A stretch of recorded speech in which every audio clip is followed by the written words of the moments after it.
Ohio, representing Team Popping the Boys, the headline god, Jeremy Lambert, and his co-host, speaking out of Atlanta, Georgia, representing more than one royal family, the king of indie viewing, Stephen Jensen. And this is the Spotlight on Fightful. Welcome everyone to the Spotlight here on Fightful. I'm Jeremy Lambert. That is Stephen Jensen. And shout out as always to Big Dick MLJ for the intro. It is Thursday, May 7th. Plenty to talk about as always in the world of wrestling. But first, Jensen, how you doing? No hair tied back today. I'm not used to seeing this look from you. Everything okay? Yeah, everything's going good. I took a midday shower today, like during my lunch break, and I was just, I was letting my hair dry out a little bit, and I was like, screw it, I'm just gonna let it down. It was that, or put on like a ball cap or something, and my hair's all clean. I don't really want to put a cap on, so I just decided to do this today. But anyways, I'm doing great. As I mentioned before we went live, I caught a little bit of In the Weeds today. Shout out to SP3, said some nice stuff about the show. Looking forward to reuniting with him sometime soon. Maybe if you wind up doing that 24-hour stream you've been teasing, me and SP3 can jump on together and reunite the Grossi dudes or something like that. As a matter of fact, I don't know if we can get him on. I don't know if he's busy at the moment, but I actually, SP3 related, this just reminded me, New Japan Pro Wrestling recently, I don't know if it was recently uploaded or if I just happened to see it recently, but I recently watched a upload of Cody Rhodes versus Kenny Omega from New Japan, and SP3 is front row, and he is cursing out a storm at Cody from the front. I mean, just like hates him. And I know the story that he claims about, Cody giving him the bird or whatever it was, but I need to know at what point this happened, because SP3 was very aggressive in that front row from what I saw. So I need a little more clarification on the timeline of exactly what happened versus what I saw. But that just reminded me to, my good friend SP3, but but it was just so funny because I didn't realize that was the match. So I was just watching the match, for fun, just hanging out. And I realized in the front row, I'm almost positive he was wearing a Young Bucks shirt or something. It was either Bullet Club or a Young Bucks shirt. Yeah, I think it's Bullet Club, yeah. And I was like, oh, that's definitely SP3. And then I heard the voice and I saw the screaming and I was like, oh, this is probably the show he was talking about whenever he started his bad blood with Cody. That he definitely instigated himself. SP3 is not here to defend himself at the moment, so I'll just slander his name a little bit here, while he can't defend himself. But anyways, no. He might pop up in the chat here. SP3 is always watching. I feel like SP3 watches everything, sees everything, knows everything. So I wouldn't be shocked if he just randomly appears here. Yeah, we were talking off air about the potential 24-hour stream, and as I was telling you, I've had that idea for a while, and I just never committed to it. And then today, I don't know, I brought it up on the show, and then SP3 and I were talking about it, the chat was chiming in, and we kind of maybe nailed down at least a little bit of a time frame as far as potentially doing it in July.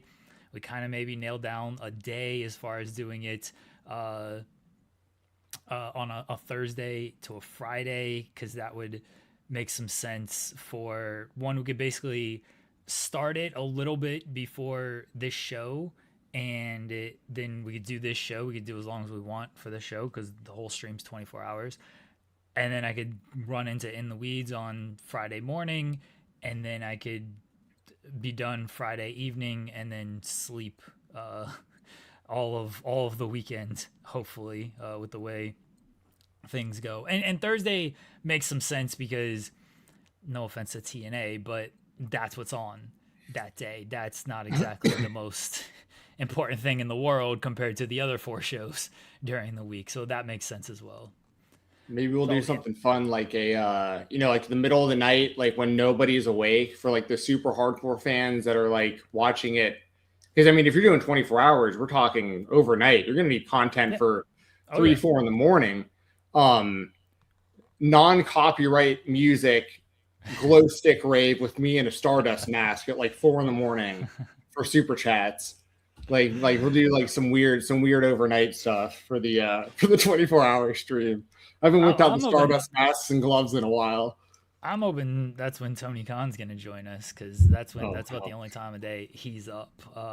I've said this before, but like if there's ever a chance Tony like joins the show, I feel like it would be one at like 4 a.m, and two if it is like a charity stream thing. So I feel like he'd be more receptive to that, of like, all right, you know what, they're doing this for charity, I will show up here. And yeah, it's 4:00 in the morning as well. So we shall see. Yeah, I'll keep everybody posted. This is like many of my ideas, very half-baked, and sometimes I fully bake my ideas, and other times I half-bake them and then still maybe commit to them, but it's not as good as I want it to be, and other times they're half-baked and I just forget about them and leave them to just go stale on the counter in that thing.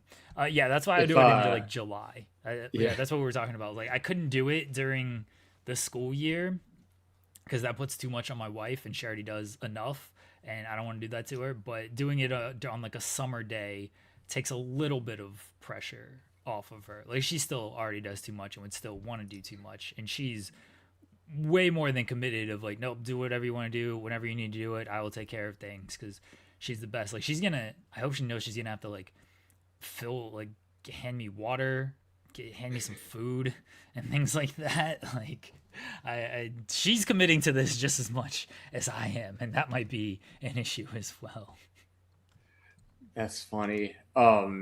I just totally lost my train of thought now that I'm thinking about, because you totally could have her as like a character. I don't want to name names because there's been some controversial streamers over the years, but I got this idea from somebody I shouldn't name. But if you had her like off screen, but you should just like her hand like feeding you stuff like while you're gaming or whatever you're doing on screen, she's just like all you see is her hand handing you stuff. She's been in that position before when I yeeted through SP3's Raw review. I yeeted for, I don't remember what the exact time was. I think it was like 20 minutes or something. It wasn't quite as long as when I held my hand up to acknowledge the tribal chief. But I did yeet for like 20 minutes or so, but I did it in a hoodie, and I got so hot during that. And she legitimately came in here and like pushed my sleeves up and like took my water and like held it up to my mouth and everything. So she has done that for me before. She is a complete trooper when it comes to that stuff. She does not want to appear on screen. I think there's maybe one instance where she showed up on screen, but otherwise like she's talked from the side over here, and yes, her hands have appeared on screen to help me with stuff and hand me stuff. People have seen her hand me stuff before. Every Friday I drink something. Right now it's Wheatley. Have you tried the Wheatley, Jensen, as the #1 Cody Rhodes fan? Embarrassingly enough, I have not. But it's because fan. I know. No, I'm not. I just haven't been drinking alcohol, so it's not my. Like it's not because like if I was drinking, I would have absolutely like I'll still probably eventually get a bottle like to display it. Like I have his Minute Maid bottle. Like I bought the juice and like drank all the juice and kept the bottle in my collection. Like, oh, and speaking of like that's actually reminding me what I was going to bring up before I forget to. If you guys or we or whoever somehow land Tony Khan for anything on this channel, all I need is commitment that I get to show him my AEW action figure collection. That's all I want. Like, I mean, if you were awake when that happens and you were around, then yes, obviously, if Tony appears, like I have no problem with that at all. D'Lo Diggs saying, I made an American Mule from Cody and it's actually delicious. Let's go. Every Friday on In the Weeds, I have a drink, and it used to be the Terramana from The Rock. And once I finished off the bottle of Terramana, I was like, well, I got to do something else now. I could have just got another bottle of Terramana, but I was like, I'll get Wheatley. So I got the Wheatley, and I've been drinking that every Friday. And my wife has to hand me a glass of ice before I pour it, because I can't. It's in the closet. We can't keep it in the freezer with all the children around. So, yeah, I get a glass of ice, and she has to hand me that. So yeah, her hands have been on the show a few times. Speaking of your wife, I'm sure you knew this, but she messaged me earlier today and told me you were watching the documentary you talked about last week. So how far have you gotten? Literally 9 minutes and 15 seconds in, because that's where I'm at on my plank. The plank. Okay, gotcha. Yes. So here's the conversation. Okay. No, it's fine. But here's the conversation I was having with my wife regarding this. So yes, I finished the OKC documentary. I started this new documentary we talked about last week, Untold. I forget the exact title of it, but it is about the mobster. Crimes and Penalties. Crimes and Penalties, yeah.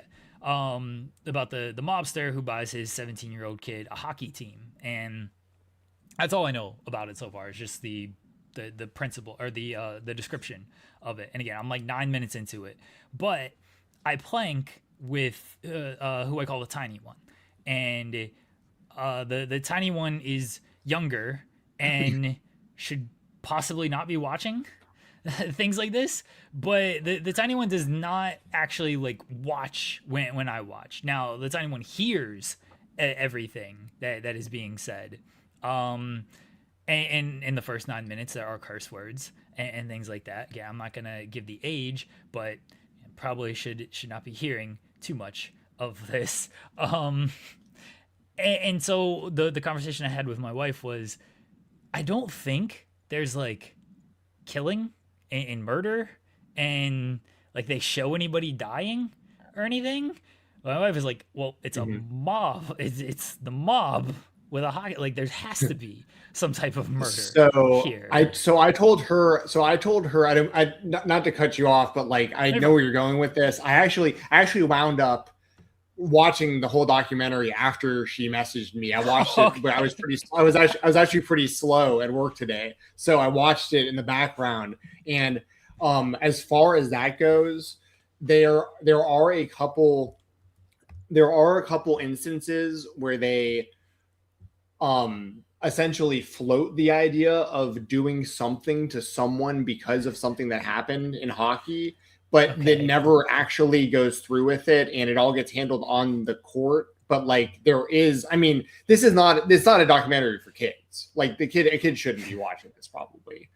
You know, it's it's cussing the entire time, like the entire team full enforcers. I mean, it's all fighting. It's all. I mean, it's an amazing documentary. That's why I like it so much. But it's literally a 17-year-old kid who is given a minor league hockey team that's like one step below the NHL, and he got into hockey because he was a Mighty Ducks fan, and so and he was a huge WWF fan. Like you see footage of this kid. I won't ruin this stuff for you, but like this kid was like so well connected because of his dad that like he could like hang out with DX and The Rock when he was younger and stuff. Like this kid is the dream.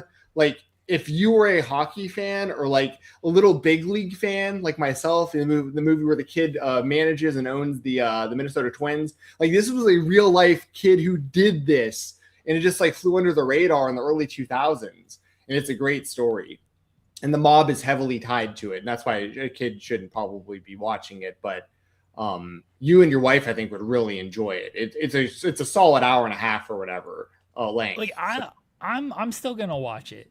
I probably just can't watch it while planking with the tiny one anymore. I gotta figure out something else to watch, because I might have to admit defeat on this one and be like, all right, it shouldn't, like the first 9 minutes are fine. There's a few curse words, and it's like, all right, I told the tiny one, I was like, don't repeat that. I shouldn't be saying those words. The whole documentary is like that. That's what I was concerned about. I was a little concerned about that. But there's no murders. There's no real, from that standpoint, it's fine, but like it's still very violent. It's a lot of blood and fighting, and I mean, but it's fun. It's all great. It's great. So the so tiny good. one, the tiny one doesn't actually watch it when planking, because Right. there's more focus not on like the screen, because the screen is just like in front of me, like propped up in front of me,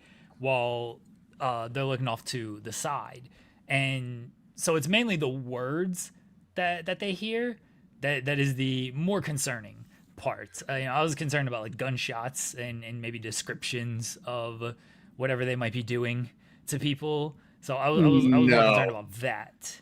No. It'd be more along the lines of like, you know, dealing with people type of Right. talk. No, like direct proof or like, no, I would, no, I know what you're saying, but language wise, not for kids, but like, if, I'm also not a parent, the kids have heard everything, I'm sure.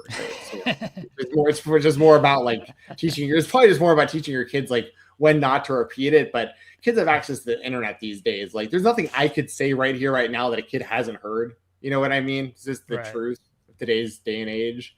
So, Well, they're gonna have to learn at some point. Like, all right, let's learn about the mob now. When you're this age, it'll be fine. Yeah. Yes. Go to school. So anyway, my stepdad showed me this documentary where they drug people and put concrete blocks on them because they gave up 5 goals in a game. Yes. Shows up. Well, but there is, storylines of revenge and stuff within hockey, a lot of fighting and, that kind of stuff, but it's very Maybe good. I could turn this I'm into trying so hard not to ruin it. Yeah. I feel like I could turn this into an educational product, honestly. Like you're gonna have to learn about this stuff at some point. I might as well, try to teach you about these things. This is the stuff that, school is obviously not going to teach you because schools are bullshit. There's me cursing. Schools don't actually teach you the important stuff. This is the real stuff you need to know out here. Listen, if she showed up to school in a Danbury Trashers jersey, she'd be the biggest legend of all time. I wouldn't know I have any idea what it meant, but just wear it and see who ever wear it and see who comes up to them and is like, oh, I know what that team is, and it's like, oh, okay, all right, so you're actually who we need to look out for because you've watched this documentary. Dude, see, what would be great is once you watch it, once you finish it, the guy who owned the team, who was 17 at the time, like, can't be that hard to get a hold of. Like, I'll try to get that guy an interview. Like, it would be a fascinating interview. I love the kid who got the team. Anyway, we need to move on to wrestling because you haven't even finished this thing. You haven't barely even started it. Yeah, I'm 9 minutes into it. I will watch it. I'll probably finish it sooner now because now I'm not watching it while I'm planking. I'll actually have time to sit down and just watch it on my own. I don't know when because tonight OKC plays, tomorrow SmackDown. At some point though, I'll try to watch it within the next week though, and actually get through it because I am very interested in it. Now I just got to find something else to watch. Find something else to watch while I'm planking that is more appropriate for who I am planking with. Well, this is still homework assignment for everybody in the chat and everyone who watches and listens to this show. We're heavily promoting this documentary that came out a few years ago, but watch it. It's Crime and Penalties. It's so good. Eventually, we will have some sort of review of this on this show or on here on Fightful Overbooked. At some point, we will have a full conversation about this documentary because it mixes pro wrestling with hockey, which is like you to a T. Yeah, I mean, this is made for you. Yeah, no, and me because I love the Mighty Ducks. Yeah, I am excited to watch it. That's why it was the immediate next thing that I chose to watch after finishing the OKC documentary. Maybe I got to find a different sports documentary that I've been wanting to watch that isn't mob adjacent, and I can watch a more kid friendly sports documentary. That's on my list. So I'll figure something else out. All right, let's get into some of our topics here for tonight. We'll start with WWE. I need to finish the story. In the WWE, the story never finishes. The New Day have departed WWE. Stephen Jensen, this news came out over the weekend. Reportedly a mutual decision. I know that both Xavier Woods and Kofi Kingston put out a statement on things, confirming everything. And then there were a lot of reports regarding what led to their departure. And one of the biggest parts of the reports was TKO WWE reportedly asked talent to take a 50% pay cut. It seems like maybe one talent did. I don't know about the other talents. And it seems like New Day decided, no, we're not going to do that. And we will see you later. What did you think when you heard all of this? I mean, it's a lot to unpack because, I'll try to remember. I'm going to tell you something off the air about this, as well. But it was something where once I realized this was happening, I knew that they had made a lot of cuts the week before. They'd cut like 20 something people or whatever. Yeah. So it'd been a lot. And then they had like that second smaller wave that included the New Day. I'm not talking down on any of these people I'm never advocating, people losing their jobs and that kind of stuff. But like the majority of the names that were on those lists, I really wasn't that surprised by for a variety of reasons, mainly, their positions on the show and stuff like that.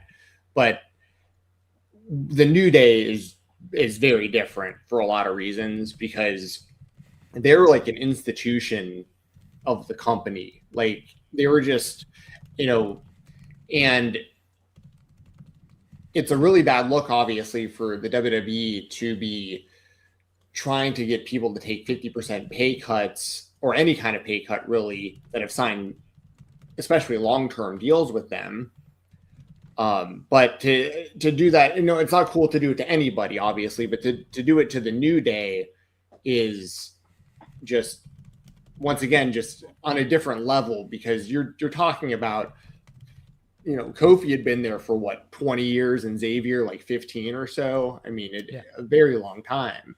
And Kofi obviously making history at WrestleMania when he beat Daniel Bryan for the the WWE Championship. And Xavier with the run. I mean, all of them obviously as a tag team, what they accomplished goes without saying. They're one of the greatest tag teams, trios, whatever you want to call them in the history of the WWE. But individually, Big E won the WWE Championship as well. Xavier, King of the Ring. I mean, they had great singles careers as well. And I wonder what position this puts Big E in also, because he's still like a pre-show guy or whatever for WWE, isn't he? WWE or Big E? He still does. He does like the Raw recap. He does a lot of kind of analyst role type things. I wonder if there's any part of him. So I'll get back to Xavier and Kofi here in a second, obviously. But I mean, it just has me thinking about Big E now because I wonder what his mindset kind of is where, obviously he sustained that terrible career-ending injury. And I'd imagine, I don't know anything, but I'd imagine the WWE has probably been paying for and helping him through this process. And obviously they gave him this desk job with the company. So they've been pretty good to Big E, given the circumstances. I'm sure that I don't know if he was ever offered any kind of pay cut when they knew he couldn't go in the ring, or, that also seems pretty classless to, cut someone's pay and keep them on the roster when, he got hurt doing what you went out there and told me, it was a stunt gone wrong when he got hurt, but I mean, he did it for the WWE, so it's one of those things where I just wonder what position Big E's in, where it's like, well, I do have a good role here. They've been good to me. They've helped me through this whole process, but they just did my boys like super dirty by trying to cut their pay in half. And if I was them, I probably would have bounced also. So I wonder if there's any part of him trying to get out, because imagine if he could, how much harder that would hit for New Day to show up somewhere and the first thing you hear is the Big E, you know, don't you dare be sour or something over the microphone or over the speakers, and it's like, holy shit, the whole New Day is here. Like, that would be awesome. Sorry, go ahead, Jeremy. I can tell you want to say something. Yeah. I just want to make this point before you continued on, because I understand what you're saying there. I think with Big E, it becomes a little bit of a different conversation. Not that I don't agree with what you're saying, because I actually do. I think that I actually do think like he probably feels some type of way and might even be like, yeah, I kind of just do want to go with my friends and do things. It's a little bit different for him though if he legitimately can't wrestle again, and then he just becomes a manager or whatever it might be, and like he might be okay with that and doing some sort of reunion like that. But from Big E's perspective is now he is doing so much on WWE elsewhere, and I think this is the more important part. He does a lot with he's done stuff with like ESPN. Game he has day, this whole yeah. like draft show and everything. And I was making this point on In the Weeds about Seth Rollins. If I don't know if Rollins was someone who got asked to restructure or anything like that, but from Rollins' point of view, it's like, okay, could you potentially leave and go to AEW, make comparable money, work comparable dates, you know, do all that? Maybe. I'm sure like AEW wouldn't turn down Seth Rollins or anything. But then what are you giving up outside of that? Rollins does all that stuff with NFL Network. That gig's gone if you go to AEW. Like WWE, for better or worse on this stuff, it does open doors to a lot of different avenues that at this point AEW doesn't fully open doors to. And I know Tony has connections in the NFL and everything. I'm completely aware of all of that. But there's a little bit of a difference between Tony having like some connections and maybe being able to help out a way, and WWE and ESPN having a partnership, ESPN having all of these platforms, and then Tony trying to be like, hey, well, get my guy on there, while ESPN is like, no, he works for AEW, or WWE even is like, no, he works for AEW. Why is he going to have a weekly role on an ESPN show? Use one of our guys to promote our shows. We are your broadcast partner. And that's why I think someone like Rollins probably wouldn't do something like that. And I could see a similar thing for Big E of, yeah, I want to be with my friends. Yeah, I think they did my friends wrong. I would like to do that. I can still feel this way, but also take care of my ventures, especially with my wrestling career potentially being over and me being at peace with that. Yeah, I mean, those are really good points, especially the outside the WWE opportunities stuff. Because I mean, Rollins, to your point, I know he has Good Morning Football, and he's also become basically, when Rich Eisen isn't there for his show, he hosts the Rich Eisen show, which is a very big deal. And NFL Network is owned by ESPN now, so yeah, right. Even though, again, Tony Khan has NFL ties and things like that, like. It's a little bit more of a different conversation. I'm sure Tony could get Seth Rollins some type of front office gig if he wanted to make that string or that pull, that phone call.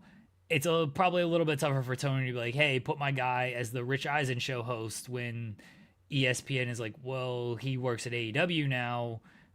We can just use The Miz in this spot instead. Right. And I think you're 100% right about that. And that's really up to, you know, Big E's prerogative. If he's, and there's no right or wrong answer, really. Well, actually, it's just the right answer. Honestly, whatever he wants to do is the right answer, because he's earned the right to make the choice of what he wants to do. Like if he's in this position where the WWE will continue to pay him whatever they pay him, and they're also helping, you know, bridge his post wrestling career into more, you know, ESPN game day and that kind of stuff, which he fits into really, really well. He does great on that kind of stuff. When he does the pre-shows for college sports and stuff like that, like knocks it out of the park. He's one of those guys that draws eyes and attention, even if you don't know who he is. He's like the airport test type of guy they used to always talk about, where like Big E shows up wearing like a bright suit and like he's big and he stands out, and then he's got all this personality, and it's just like he works in so many different situations. So I could understand him wanting to continue that route if that's what he wants to do, and I wouldn't fault him at all for it. So whether he stays or if he winds up ever leaving and reuniting with Woods and Kofi, then whatever he wants to do, he's earned it. As far as Kofi and Woods themselves go, I think it's been really cool that, I will say on one hand, I don't think that AEW should, and I know I sound like a kind of a dick saying this, but I think people understand what I mean by this. AEW shouldn't just hire a whole bunch of people after they get released from the WWE. Like, they shouldn't just go on another hiring spree, in my opinion. They already have enough people under contract. But obviously, Woods and Kofi, AEW all day. And even the talent on the roster is being pretty public. I mean, MJF himself is like, it's a new day. I mean, and like, you got those guys and the Motor City Machine Guns also. Like, if you can keep building that AEW tag team division with New Day and the Machine Guns coming in, and you also get 4 incredible singles talents with those 2 tag teams also, you got, I mean, those are the kind of signings you make. I did think it was also interesting that there was reports, I believe originally from Fightful, about them not being interested in Malachi, or them not talking to Malachi. And I find that to be very, very interesting, because I don't think a report like that gets out unless somebody there wants it out. So it's one of those things where it's like, I think AEW wants it publicly known that they are not interested. Like, and I liked them having that stance if they had a bad experience with them previously. Just nip any talk about it in the bud. We're not interested. I don't know if that report comes out if it wasn't for the initial report that AEW was in active negotiations with Malachi.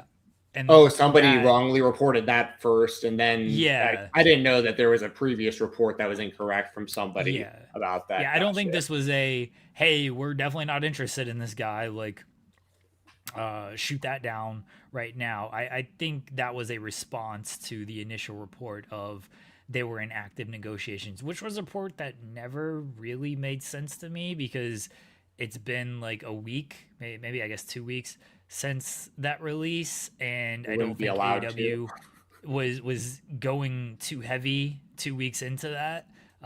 With that, I don't even know what the legalities are with the 90-day non-compete. Like, I'm sure it wasn't like Tony directly talking to him, but obviously Malachi has friends in AEW, and so maybe there was talks there. The same thing with Woods and Kofi is like, I don't know if Tony's allowed to directly talk to him, but I'm pretty sure Kenny Omega has sent a message or two. And I'm not even saying like Kenny's like, all right, when you starting or anything. Kenny could have they probably exchange messages all the time, and they just get to talking, and that becomes that, and you just kind of get interest out there just as friends. And then obviously when you can like negotiate, you negotiate at that point. To your point of New Day and AEW, I'm in agreement of like, you don't have to sign everybody that gets released and stuff.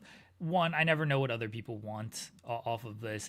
AEW already has a roster that, when healthy, when fully utilized, like there's not a ton of spots for people, and if they create more spots, then all right, well, who are you taking off television at that point? And I know people are probably going to say Chris Jericho, but that's not going to happen. So like, you can go ahead and get that shot down. But New Day is a huge exception because they were already heralded as the greatest tag team in WWE history. I mean, maybe the WWE will put the Usos up over them, especially at this point. But I mean, when you look at their full body of work over the past 10 years now, 12 years at this point, because it started 2014. Like, when you look at that body of work, like, there aren't too many tag teams like them. And when you talk about the entertainment factor, and I made this point before, of they bring so much to the table just like outside WWE as well. Like, Kofi is a very great personality who does a lot of does a lot of like charity work, does a lot of the Make-A-Wish stuff, like is very just personable with her. And Wood's the same thing in that regard, unless they're heels and have to be dicks and everything, but they're both just kind, personable people who, like, no one has a bad word to say about. They do all the media, heels or baby faces, they do all the media. Woods, of course, with the gaming stuff, like, he has a lot of ties and connections when it comes to the gaming world and that whole, and like the convention, Yes. and not just, wrestling convention, but like all the different comic conventions and gaming conventions. Like, Woods is all in on that stuff. And like all of that, when you're willing to put in that work and you already have those connections and stuff, like that goes a long way in just promoting the product with everything. And assuming Woods is willing to continue to do all of that stuff and doesn't just come in and is like, all right, well, I'm here to wrestle and collect my paycheck and go home, and that's that. Like, both of them seem ambitious enough and probably have a big enough chip on their shoulder after this to where they will want to help and do all of those things. Yeah, I think this is a huge loss for WWE. Not only that end, on a locker room respect too, in that everyone loves those guys, and now they're not going to see them anymore. And they're two guys who bring a lot of camaraderie, bring a lot of joy to everyone, and now that's gone. And obviously there's other guys who do that, but a lot of that camaraderie that Woods has built through the gaming stuff, I don't know if anybody's picking up that mantle. I don't know if someone's already kind of done that, but certainly Woods deserves a lot of credit for putting all that together and really building that environment. Yeah, 100%. I mean, I remember watching videos years ago of guys like Kenny Omega and Xavier Woods playing. I think they were mainly playing Street Fighter, maybe Tekken. I know they're very big on the fighting They're games. big on Street Fighter. And they were really big on, like, they couldn't use regular controllers. They had to have like their big, pad with the joystick and everything. And yeah, I mean, I'm always pulling for Woods. He's local. I've talked about it before. I saw Cody Rhodes versus Xavier Woods in high school amateur wrestling. You know what I mean? Like, I've sent you pictures before. My brother's hung out with Xavier Woods. Like my brother actually has a lot of mutual friends with Xavier Woods. Like, he by all accounts is like the coolest guy ever. And when you were mentioning the conventions, that's what he's always, from my understanding, what he's always really, and obviously he loves pro wrestling, but what he really loves it all is that stuff too. Because my brother, it's funny because my brother just knows him as Austin. Like, he obviously knows who he is in WWE, but like, he's been around him and it's just Austin and like his buddies. And my brother will be hanging out with like his friends, and his friends will like get text messages from him, and it'll be like, bro, I can't wait for, this con or this or that. They're like planning their costumes and all this stuff. And he's super, super into it. And it's just like, this guy has, the only thing he didn't accomplish in the WWE is winning the world championship. That's literally the only thing you could say he didn't accomplish, but who really cares at the end of the day? Like, it is what it is, but that dude can do whatever he wants outside of the WWE, and same with Kofi. Those guys are going to have a ton of opportunities. It's a huge loss for the WWE. And once again, just because I kind of have that personal tie-in with really close mutual friends of Woods, like, on a personal level, I'm stoked to see like what he does next. I remember him talking about how he tried like to get into pro wrestling when he had that match with Cody in amateur wrestling. Lassiter High School versus Sprayberry High School. Like, his whole goal that day was to impress Dusty Rhodes in the crowd, because he knew Dusty was at the match. And he's like, if I can impress Dusty Rhodes, then maybe he'll tell Vince McMahon about me and I can get into the WWE when I'm, done with this. And he wound up taking a little bit of a detour, but you got to remember the link there. Dusty was with TNA. Consequences Creed. TNA. Austin Creed, whatever you want to call him. Over to TNA, Dusty remembered. And then, of course, one thing leads to another, and eventually, Xavier's in the WWE, and he has the run that he had. So, and then Kofi, I mean, literally made history. I mean, So I just, yeah. And locker room wise, also, it does have to be.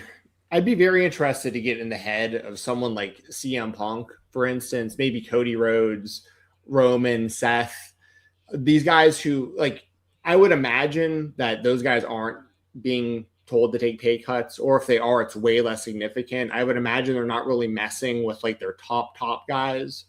But I wonder what their mindsets are like when it's like, man, I just signed for all this money and now they're pay cutting everyone else.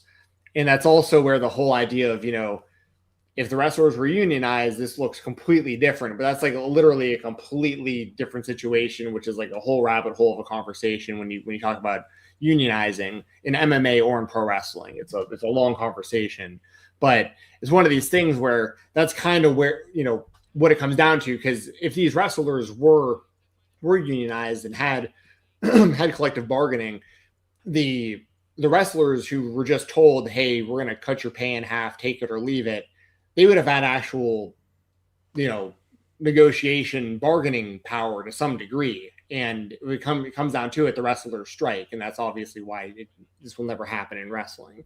But anyways, the point is the wrestlers who aren't the tippy top probably don't feel very safe and probably feel like they could be asked to take a pay cut at any moment. The contracts are obviously pretty one-sided. If the company is able to have you under a long-term deal and at any point they can rip the deal up or tell you to take half. And I also, for what it's worth, I don't fault the people who took the pay cuts. I think there's probably a lot of people who look down on that. And I understand to a degree, like that's something where it's not ideal by any stretch. Like I wouldn't want my company coming to me at my job and saying, hey, we're going to pay you half going forward for no reason. I'd be like, I probably wouldn't do that. But, if I was one of these guys who loved the job and loved being in the WWE and so on and so forth, like I can't fault certain people for taking it and still making, good money relative to most jobs. But at the same time, it's got to be concerning to everybody who is in a position like that could just kind of happen to you at any moment. So and you don't want to set that precedent, obviously, because if too many people say yes to the pay cut, it's going to incentivize the company to continue to do that to people because people are just accepting it. But if you fight back against it, they're probably just going to essentially fire you. So it's like, it's a very interesting position to be in. And also, ironically enough, it's very similar in a lot of ways to when AEW started 7 years ago or whatever. It was a lot of the wrestling fan base was disenfranchised with the way the WWE was treating their talent and the way the company was being run. And there were a lot of wrestlers who didn't have homes that weren't in the WWE. And there was a lot of talent floating around out there. And there was enough talent out there to create competition.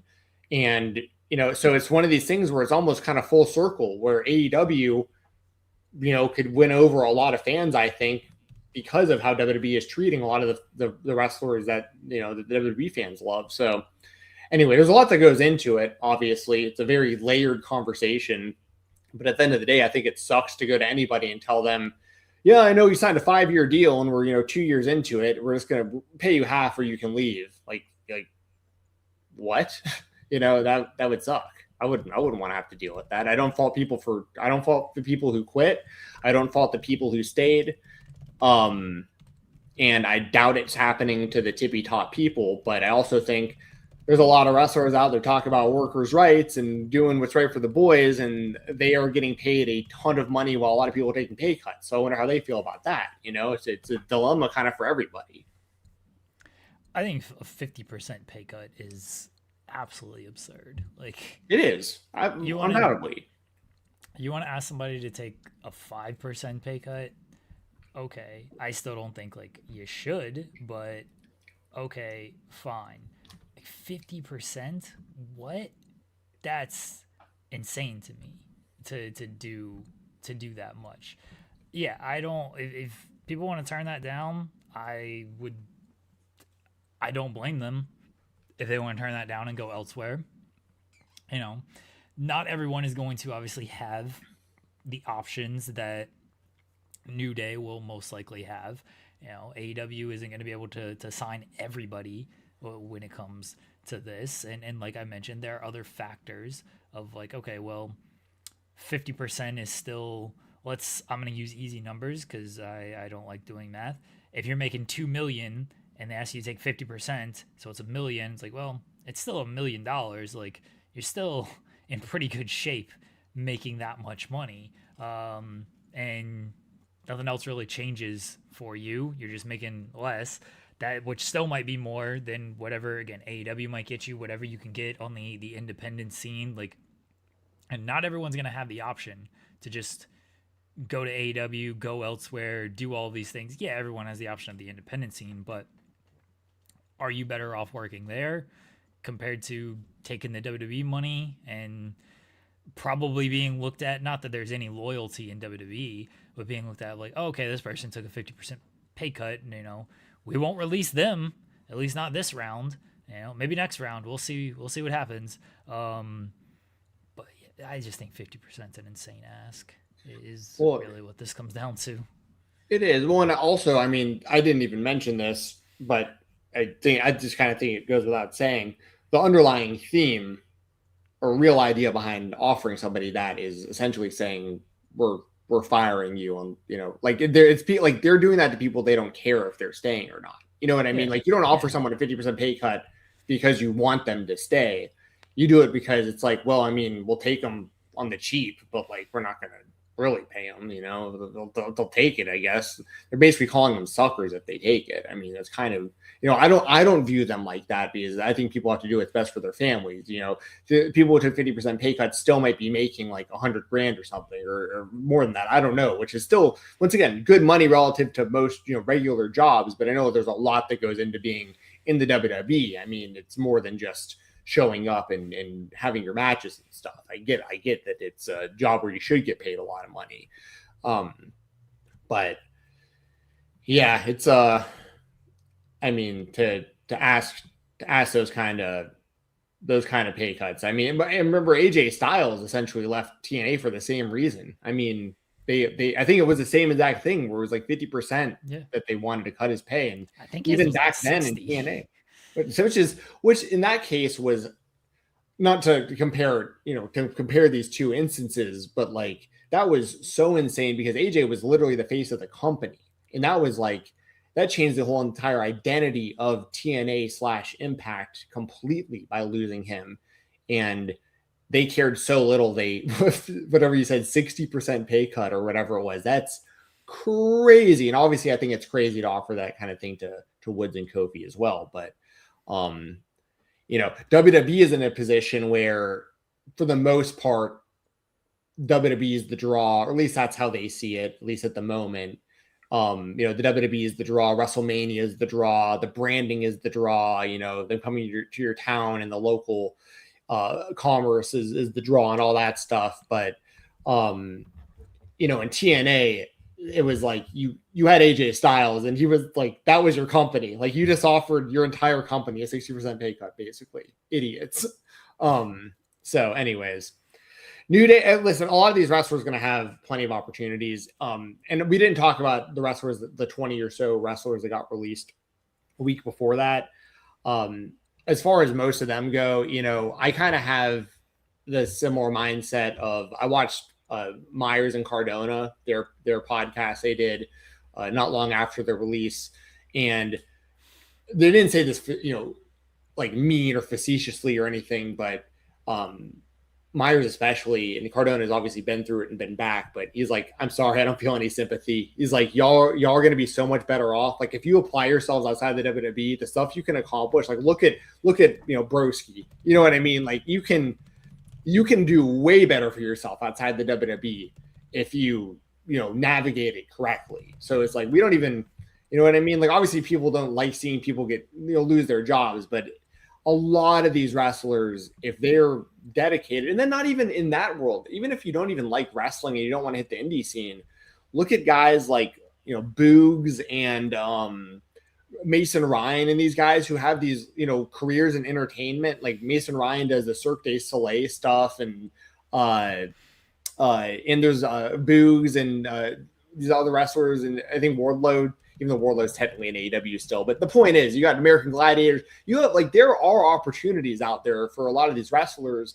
And one of the things that I always hear a common theme of when I hear wrestlers give kind of like normie or like generic interviews, especially to outlets that are like non-wrestling outlets, a lot of the time, especially when they're discussing acting, they'll talk about how WWE is like basically like a boot camp for like all entertainment. Like if you can figure out how to do WWE, doing a movie is super easy because you're used to doing everything in one take. You're used to being there early and staying late and, you know, knowing how the cameras work, and you can apply what you learn in the WWE to so many things in the world of entertainment. So on one hand, obviously I can't stress it enough. I'm not advocating people losing their jobs, but I also don't feel like super sad for most of them because I think a lot of them are very talented and they're going to have plenty of opportunities if they navigate it correctly.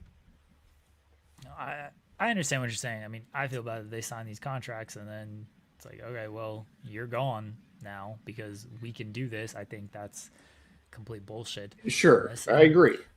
Like, I know people like to use the examples of Cardona and Drew McIntyre and obviously Cody and stuff. Although Cody wasn't, you know, released, he asked for his release. So a little bit different circumstances there. Those people are also like almost the exception. Because when you think of how many people have been released over the years and then how many people do have that path, like it's those three. There's a couple others, I'm sure, but it ain't a whole lot compared to the dozens of people they were like. Basically, every, I hate to say this, release class that they have, pick one. That's the one. That's who's gonna succeed. The rest of you, you might be remembered for a little while. You might not, but yeah, I'm sure you might have a nice career somewhere. But you're probably not going to reach the heights of even just being a mid-carder in the WWE. Well, I mean, I don't disagree with what you're saying, and I know that, you know, the percentage of wrestlers that get released versus the ones who have a Cardona-esque, you know, run outside of the WWE, the percentage is very low. I get that, but that's why I keep stressing if they navigate this correctly, because, you know, I think what happens to some of these wrestlers when they leave the WWE, especially if they started essentially in the WWE, especially if they didn't have indie careers or they were in the indie scene when it was totally different. Cardona is the blueprint for doing it right, because he went out there. I have no idea what his rates were, but they were affordable enough that pretty much any indie promotion could bring him in. You know, like he worked everywhere. And obviously, you know, he couldn't go in there and ask for a shit ton of money because indie promoters can't. It's not viable. Like that's, you know, so it's one of those things where if you can, because I think there's a lot of wrestlers who left the WWE that just outprice themselves on the indies. I'll just be completely honest. I think some of them leave and they try to go independent and they ask for too much and they just can't. But if you're someone like Cardona, you find a path. For him, it was the Nick Gage death match was like the big turning point. But he realized, he's like, I got to do something to make a mark. But one thing leads to another. You start rolling. Look at Bear Bronson. That dude was in a terrible situation as far as like what happened with the tag team in AEW. He was like, he basically loses his job essentially for like no reason of his own. Goes out there and it's like, how do I reinvent myself? And look where he's at now. You know, like he navigated it the situation perfectly. You know, and he's one of the top draws on the indies right now. You know, so I mean, like there's ways to do this. Yeah, and a lot depends on like what the kind of ultimate goal is. Like, I understand the point of Cardona. I don't think everyone has the work ethic of Cardona. I give that guy a lot of credit for everything he does do. Ultimately, though, Cardona made no secret about it. His goal was to get back to WWE. And as early as 2-3 years ago, he was talking about wanting to be back in WWE. And then he still spent another 2 or 3 years on the independent scene before he did get back to WWE. And for a lot of these people, like, if their ultimate goal is to get back to WWE, I don't know if they want to put in that work. And if they do, if if 3, 4, 5 years pass, are they going to continue to want to do that? Like, it is like, you really, really do have to have that love for it. And again, I don't know the goals of these people. I don't know their mentality after being in WWE. It's a lot to try to dive into, to where, and there's too many just unknown variables. I just don't love the, well, look, you can do it if you want to come back to WWE. Look at what Drew did. Look at what Cody did. Look at what Cardona did. And to me, those always feel like the exception and not the rule. The rule is 1 out of the 24 of you that got released you're the exception. The other 23 enjoy just kind of doing independence, and maybe you'll work some TNA dates, and maybe you'll work some MLW dates, and maybe you'll go off and do other things. But if your goal is to get back to WWE, it's probably not happening for you. It's going to happen for one of you in this group. Yeah, I agree with that, and I think that's pretty real. That's realistic. I don't know how much of a problem I have with that, honestly. What I have a problem with is people, is WWE just cutting, tearing people's contracts up and telling them to slash their pay. Like that I have a problem with. But on the flip side, I don't think every wrestler's goal really should be to get back to the WWE. I can't tell people like what their goals should and shouldn't be, but like the mindset I don't think can be, well, I just got fired. This is literally any job. I just got fired from where I'd worked. My whole goal is to get back there. Like I think the mindset is more, do you want to continue to be a professional wrestler? Do you want to be a professional wrestler full time still? Do you want to be a professional wrestler part time? Do you want anything to do with professional wrestling? And if not, you just were at a company that's trained you to do so much stuff in entertainment that like go do something new. Apply that to something. It's a little bit different of, I just got fired from my job. Do I really want to go back there? Because we're not talking about like some like 9-to-5 accounting job. Like this is a entertainment company, the top entertainment company in the world. This would be like, I just got cut from the NBA. Oh, well, they cut me. I don't want to go back to no, you do want to get back to the NBA. That is where everybody wants to be. And I equate it more to that than, oh, I just got fired from my job, I don't want to go back there. Sure, but if your goal is to get back to the WWE, the only way you can do that is to hit the indie scene or keep your name out there through other promotions and continue to be a professional wrestler. That's really the only option you have, which is fair. I remember, like, the only exception to this, I remember when Jinder Mahal got fired years ago, and then massively ballooned physically. And I don't know if he had one match after he left the WWE. And then he came back super swole. Within a matter of months, he was the WWE champion. That's the only exception to this that I can think of, where some guy got fired, left, had pretty much nothing to do with pro wrestling, just got majorly juiced, and then was more successful in the WWE when he got re-signed. Like, I don't think that I'm not saying this to be like doom and gloom, like, oh, you got fired from WWE, it's over for you. But at the same time, it's like, I don't think you can have a whole lot of faith in making your entire goal to get back to the WWE if you got fired from there. Like, you were there, you had a run there. There's a lot to be said about that. Maybe you do make it back, but if you want to be a pro wrestler still, there's AEW, there's TNA, there's New Japan, there's CMLL, there's so many companies, there's independents all over the place. And you can and all the money comes to you now. So if you are successful and you can sell merchandise and you can do this or that, you can be very successful outside of the WWE. But not everyone's going to be. I understand that. And also, once again, stressing, they shouldn't be in this situation to begin with because they signed contracts and the WWE screwed these people. I get that. But they're at where they're at. And now that's kind of where I'm speaking from, Anything else on the releases and pay cuts? No, that's pretty much it. I obviously have sympathy for anybody who loses their job, but I hope that, anybody who did, bounces back and is successful, going forward with whatever they decide to do, wrestling or not. And I think it's very obvious that the Motor City Machine Guns, unless there's some sort of sour grapes there from AEW about them, choosing WWE over AEW, which I can't imagine Tony would be that petty about. I would fully expect MCMG and Woods and Kofi to go to AEW. It just seems like a lock. So yeah, I'd be shocked if New Day weren't there on the first minute of their 90th day. Motor City, I do expect them there at some point. I don't know if it'll be quite as quickly, and that's not even a lack of AEW interest.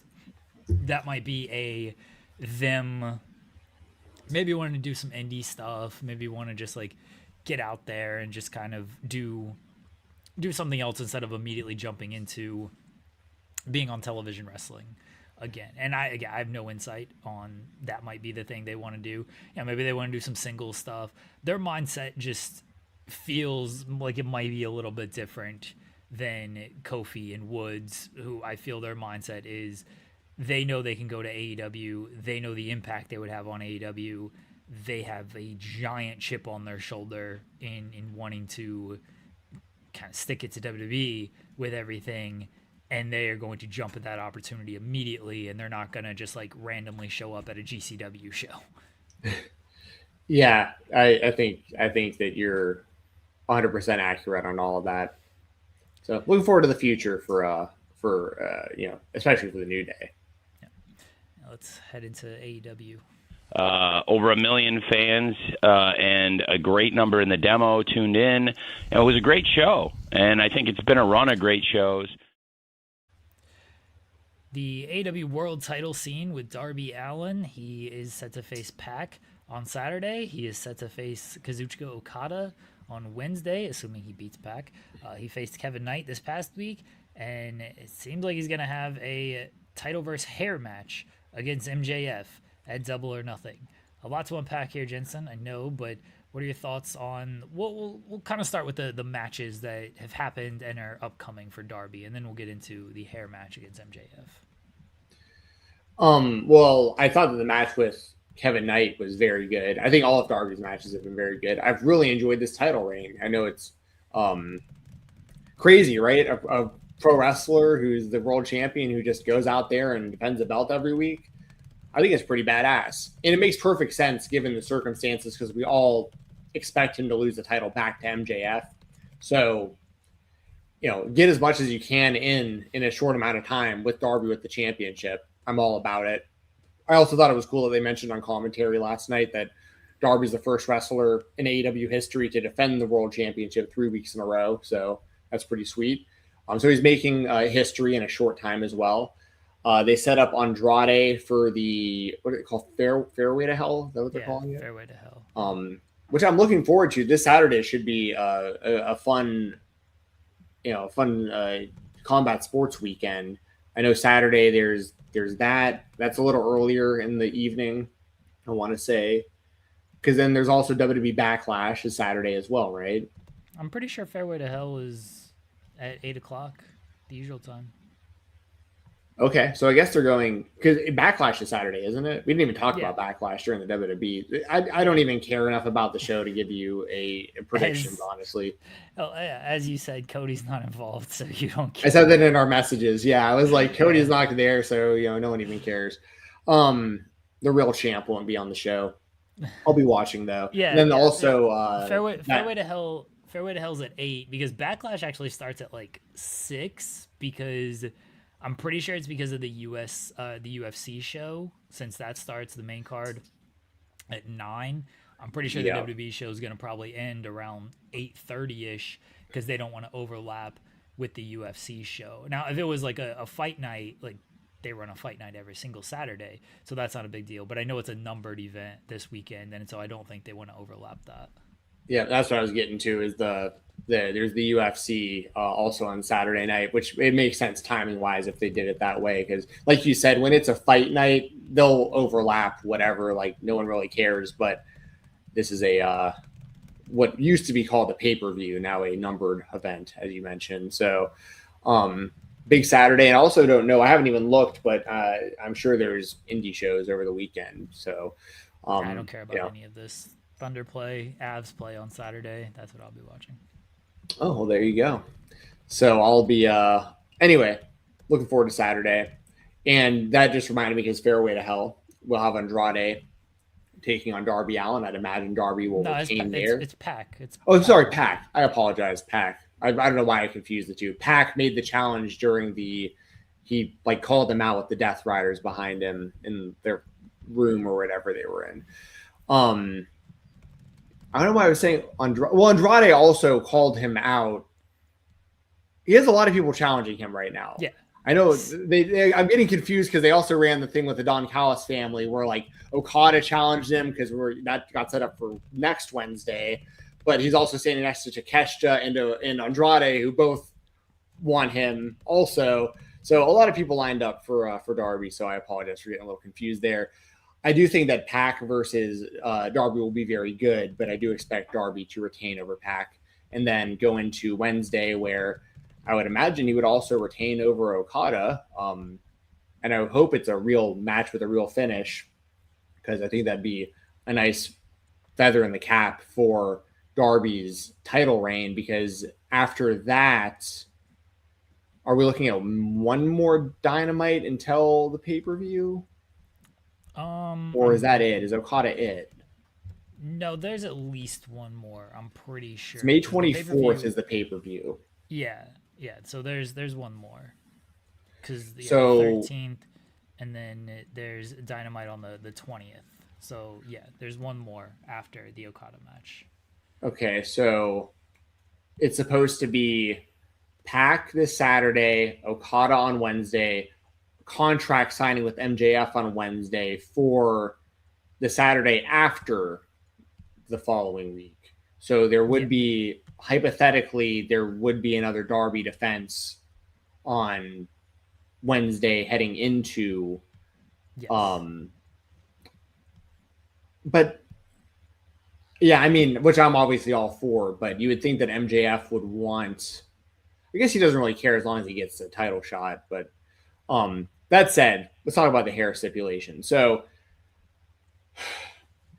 earlier in the show, I thought that Chris Jericho, when he was talking about Stadium Stampede, was going to actually, or I guess Ricochet is the one who made the challenge for Stadium Stampede, but I thought that Jericho was going to, I thought that was going to lead to a hair versus something match, because Jericho's got the long hair, Ricochet's bald, the whole thing's been bald. They've been just like shoving it down our throats. The bald. So I figured that storyline was going towards Jericho putting his hair on the line versus something of Ricochet's.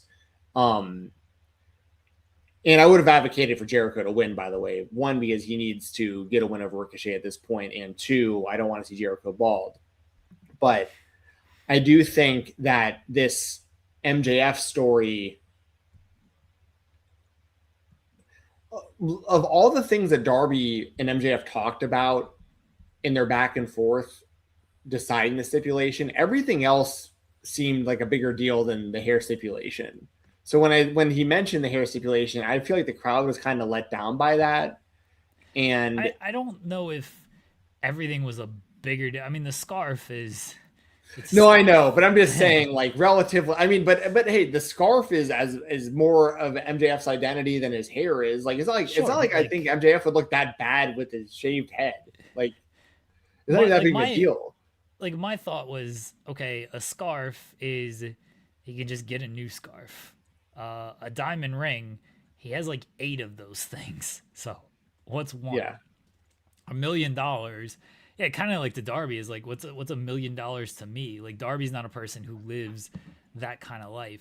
I think the disappointment, I don't think the crowd was good last night, but I think the disappointment was kind of more just on, I think they expected something different than the hair. I don't know how many people like thought it was going to go with the hair. Like, it makes sense of he values his hair. He wants to go into Hollywood and Darby mentioned he allegedly went overseas to get his hair right and everything.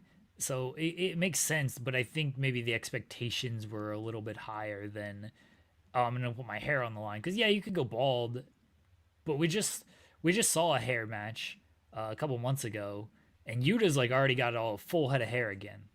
I feel like Yuta was bald for like 2 weeks, and now he's fine. So I don't know if people like. I don't think people like really identify MJF with the hair in that way, even though it's been like a topic. He's not like attached to the hair. Like I think because maybe it's so short, it's not like long, so people just That's don't a big really part of it. think about it. Yeah, Yeah. so I think that's why the reaction may have been a little less than. Yeah, I mean, obviously he's done something to his hair in recent, like within the last Allegedly. year. I mean, yeah, allegedly, yeah, unless he's using some sort of crazy product that completely transforms the way your hair looks, then yeah, which is possible, I guess. And I'm not knocking it either. Like, it was just very noticeable that his hair looked totally different when he came back.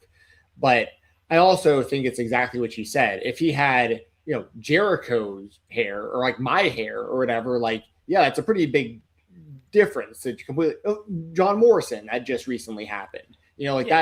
That hits much differently when a guy with long hair that you've identified with having long hair for years and years gets his head shaved bald. That's different than a guy like MJF where you shave his head. He's going to look relatively the same. So I don't know why anyone would even care about the stipulation. Yeah, not only like is it the short hair thing, it's also, or not having long hair, it's also like an association thing as well. Cody Rhodes doesn't have long hair, but everyone knows like the blonde hair, and if Cody Rhodes put his hair on the line, that would be kind of a big deal, because like, oh wait, Cody's gonna shave, like he's not gonna have this blonde head of hair anymore. So I don't think, as much as people talk about MJF's hair, no one just thinks of him as like a hair guy. Right. Well, and also you have, once again, another story on your same show with Jericho and Ricochet, bald, bald, bald, bald, bald. And also, I don't know how many times I'm going to say this, but I've said it, I know, multiple times throughout the weeks. I don't know how that's even an insult. Like Steve Austin, bald. Bill Goldberg, bald. The Rock, bald. Like, there's so many bald wrestlers that were literally the top. I mean, Hulk Hogan, bald, but it came around the technically bald. Randy Savage, technically bald, but you get the point. Kurt Angle, bald. Like, these guys. Kurt Angle did shave his head. He did lose his hair.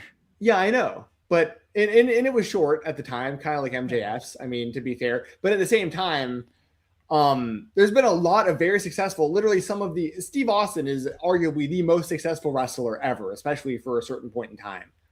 Bald, like nobody. That wasn't an insult at all. So I just don't even understand how it's an insult to begin with. And for the same company to create multiple storylines based off of this, when we also saw it recently with Yuta, as you mentioned. Especially when the storyline writes itself that you brought up last week, that I know a lot of fans are talking about now, about the, I can't challenge for the title ever again if I lose. That makes perfect sense. That's really what they should do. And maybe that's what they will do. Maybe they'll change it on the contract signing, and MJF will say, I'm not putting my hair on the line, but if I lose, I'll never challenge for the title again. Maybe Darby hears that and he's like, you know what? I didn't even think about that. I'm good. Yeah, I'm good with that. Let's do that. Like, maybe they do wind up making that a stipulation. Yeah, it's possible they change it up for that. It felt like they didn't want to go back to that so soon, and that's why they went with this. I do think it lends more credence that MJF might lose, because like, for all I know, he's got a Hollywood gig that they asked him to go bald, and he's like, all right, sure, right, I'll do that. And then he decided to do this match to get something out of it instead of just shaving his head, where if it was the stipulation of you can't challenge for the world title, I 100% thought he was going to win that match. Like, I just don't think they would have done that stipulation with MJF and had him lose and taken him out of the world title picture forever, and he's a heel, and he could just be like, oh, you know what?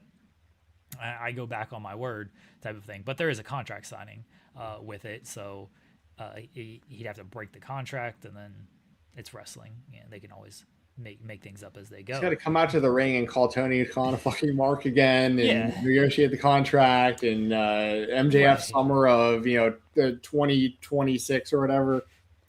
Right, but to back to my point, like now I think there's more of a possibility that MJF loses because I didn't see him losing at all with the no world title challenge stipulation, and here I'm like, you know what, maybe he's decided that he would just want to go bald for a month or two before it grows back, or he allegedly goes overseas and gets more growth implants. I don't know how that stuff works, but maybe it's just he does want to go bald for a little bit.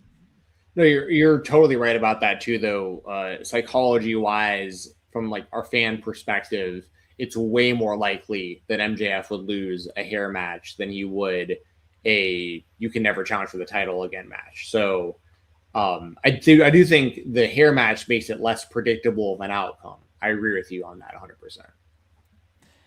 Anything else from the world title picture or TNA or sorry AEW? Whoa! I was reading something about TNA. Ooh.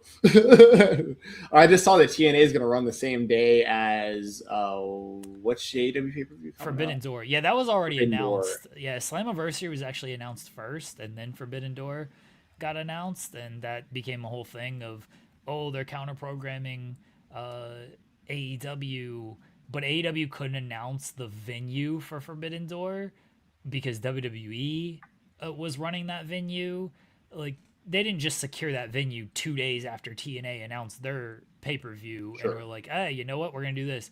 So that just became a scheduling thing. Technically, TNA Slammiversary was announced before Forbidden Door. But yeah, Slammiversary is being moved up to 3 p.m., so it avoids going head-to-head. I'll have to talk to Joel and Cresta. It shouldn't affect me being able to do the post show. I don't think. I just saw that they're going to run earlier in the day to not, compete with AEW, New Japan Forbidden Door. I guess technically New Japan, CMLL, Stardom, Forbidden Door. Yeah, anyway, I got to keep that in mind. I just know that the post show will be earlier than normal. I just got to make sure I don't have something lined up then for whatever reason. Anyways, nothing else, I don't think. Actually, I got a email today from AEW Shop, and they said something about the Lucha masks. Like, they got a ton of orders, it sounds like. So they aren't going to ship within the 15 days that were expected. Wow. And that's why I haven't gotten mine yet. But it's not like some huge delay. They just basically said they wanted to make sure everyone got the highest quality Lucha masks. And it's just going to take a little bit longer than 15 days, which I don't care. As long as the masks come before the season starts. That's all that matters. I hope so. Yeah. I mean, we got till September. Yeah, we got till September. But I'm just saying that's how big of a window I've got for my patience. So it's like, so that's no big deal. Should have that soon. We'll do a review of it when I get it.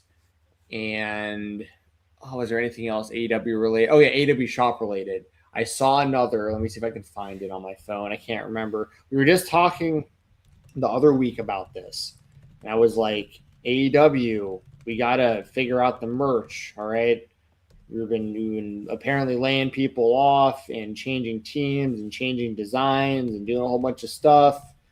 And I swear I saw a shirt pop up. And oh yeah, it was the Andrade. How just in all just this huge how with Andrade's logo like photoshopped into it right under the bottom. This is who would ever wear that? No, but I mean, I apologize if someone's watching this or listening to this. They're like, someone would actually wear this one like this. That catchphrase is over. But Andrade is so cool. Like, you could make so much cool merch for this guy, and instead it's this shirt that, like, if you wore that in public, at best, outside of the niche wrestling fan coming across that and like knowing exactly what it was, at absolute best, someone in public might be like, "How you know?"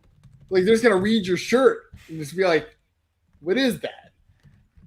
You know, like I don't think anybody's going that far. Like, there's a lot of dumb shirts out there that people just like read and are like, all right, moving I on. don't know. I think most people wearing any type of AEW shirt and the majority of WWE shirts are only going to be spotted by niche wrestling fans. You know, here's a good example. I wasn't even planning on doing this today. I'm gonna make this is a free plug for one of our buddies. Okay, this shirt right here.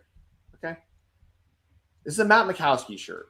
This is very simple. Yeah. This is very simple, and it's badass. I could wear this in public. No one even knows what it is. It's just a cool design. No one's gonna question it. It's pretty neutral. It fits great. Even I don't know if it comes with if he just threw it in for me because it was my order, but he sent me a little pin with his logo on it too that I put in my collection in my figure room. It's like, this is sick. I'll proudly wear this in public. And if anybody happens to ask me what it is, I'm gonna be like, oh, there's this pro wrestler that I've interviewed a handful of times, and he was an MMA fighter, and he's badass. His name is Matt Mikowski. He goes by Matt Mako, and you know, like I'll tell people about him. You know, if anyone ever asks, but no one's gonna even ask. They're just gonna be like, oh, that's a cool logo. If they say anything, it's simple. It's simple. But if you know, you know. If you know Matt Mikowski, he wears this logo. He's worn this shirt. Like, you know, so it's great. This is good merchandise, in my opinion. No, I do like that shirt because it doesn't scream wrestling shirt. Like it just. It might be like an X-Men thing, like Wolverine or something. It's almost like the Miz, like upside down logo, almost like an upside down WWE logo, which obviously it isn't, but it's just, it's simple. It's not offensive. It's, you know, and no one's gonna come up to me and read it out loud. Like there's, most shirts, I mean, throughout history, were always pretty simple when it comes to most like successful shirts, I should say, were always like pretty simple when it came to that. It was basically a logo and that was it. And if you're a wrestling fan and you knew, then you knew, or you know, those super popular shirts, everyone kind of knew beyond that. The How You Know shirt doesn't bother me. The Jericho one I think is very stupid. Like that shirt. Yeah, I mean, look, I'm wearing an AEW shirt right now or that I'm wearing an and you inspired. I can already see it from that's you, dude. I've seen I don't know. I think it's customizers have made. I think I've seen action figures with that shirt that like people have made like little versions of to put on their Daniel Bryan action figure or the Bryan Danielson action figures. They haven't mass produced them, but if that ever happens, if they ever put out like a special edition Danielson figure with that shirt on the figure, you got to get him to like sign it, because that was the whole thing, right? Like you tweeted that story with that picture, right, about the apple semen or whatever. I did multiple Danielson stories with this thumbnail, and this wasn't free. My wife had to buy this for me. That's one thing that still that still bothers me a little bit. I'm a little salty about that I never got the shirt that I inspired for free. Like they never sent it to me, and I was a little too prideful to ask, because I was just kind of like, you should just willingly send me one of these. You were in my DMs asking what this photo is from and everything, so you should probably just like send this to me. So I didn't want to just, because I'm sure if I asked, I was like, hey, can I like get one of those shirts? Like they probably would have done it, but I was just prideful. And then bless my wife, who was like, I didn't want it to be pulled, and then you never got one, and you just missed out. So she bought it for me. Well, that's, I mean, you've got to have one of those. You inspired the merch. They probably still sell it on the website. I don't know if they do. I have no idea. I haven't looked. I don't. Dude, they sell everything. If it isn't there, it's probably on Pro Wrestling Tees. I think I heard that they might be stopping their relationship with them soon if they haven't already. But some of these wrestlers have an egregious amount of designs that nobody's ever going to wear. I mean, some of it's just ridiculous. That was the rumor, but Pro Wrestling Tees denied that. So I don't know where things stand on that, honestly. It's going to be interesting to see all of AEW's relationships going forward, like anything that's coming up soon, because I know the big one for me is the Jazzwares deal. You know, I haven't asked Jeremy Padour, nor do I think he would like divulge any important information to me, even if I asked. But you know, he's a friend of the show. Jeremy, awesome guy. For people who haven't seen Jeremy Padawer on our show or maybe don't know who he is somehow, he was pretty much the man behind Jack's Classic Superstars action figures back in the day, which really like revitalized and changed the whole like nostalgia market for really all action figures, but even more specifically pro wrestling action figures. And there was a bunch of lines he did with Jax when he was with that company, but he's now in charge of Jazzwares, which currently has the AEW action figure license and has since the beginning of the company. And Jeremy's come on our show before, along with Kyle Peterson, also big action figure collector. And the reason I'm bringing this up is because I know that, I'm obviously a big collector of that stuff. And I part of it is that I love the actual action figures. And another part of it is Jeremy's such a good dude. And he's been so cool to us it's very rare. Like this guy is I don't even know his actual title, CEO or something along those lines of Jazzware. This guy is like a super, super, super high up in like one of the largest toy. This is the guy's in charge of like Squishmallows and Fortnite toys and Pokemon merch. And like this dude has spent time out of his day to talk to us about bullshit and action figures and wrestling and stuff. So I love buying his products. I feel like I'm supporting a good dude and a good company. And there's a lot of rumors right now that their relationship with AEW is going to end at the end of 2026. And I hope that they figure things out because I want them to continue the toy lines. But I just know that, stuff happens with negotiations, and it's really sad because the AEW action figures, they're hardly on the pegs on retail at all anymore. You just don't see them at Target and Walmart and stuff anymore. And the writing just kind of seems to be on the wall. They really slowed it down with the line. So anyways, they need to, I hope they figure that out, because it makes me think about that when we talk about the AEW merchandise and stuff. Like they're in a bad spot with their designs, in my opinion, and have been this whole time. But the one thing they had was the action figures. And now if they lose that, like you got to give the consumer like myself stuff to purchase. Like this is how, I'm not going to sit here and tell like Tony Khan how to run his business, but like this is, you know what I mean? Like this is a big revenue driver for a pro wrestling company, is fans buying your merchandise, and people like me who have expendable income that are like, I want to buy your t-shirts. I want to buy your action figures. I purchase all of your pay-per-views. Like, give me stuff to buy, please. It's such a good problem to have. You have people who want to buy your stuff. You have people who want to support your product. Just give us stuff to buy. It's cool. Please.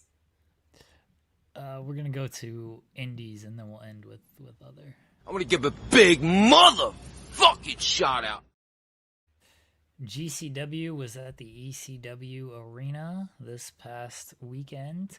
I did catch a portion of the show. I've not watched the whole show.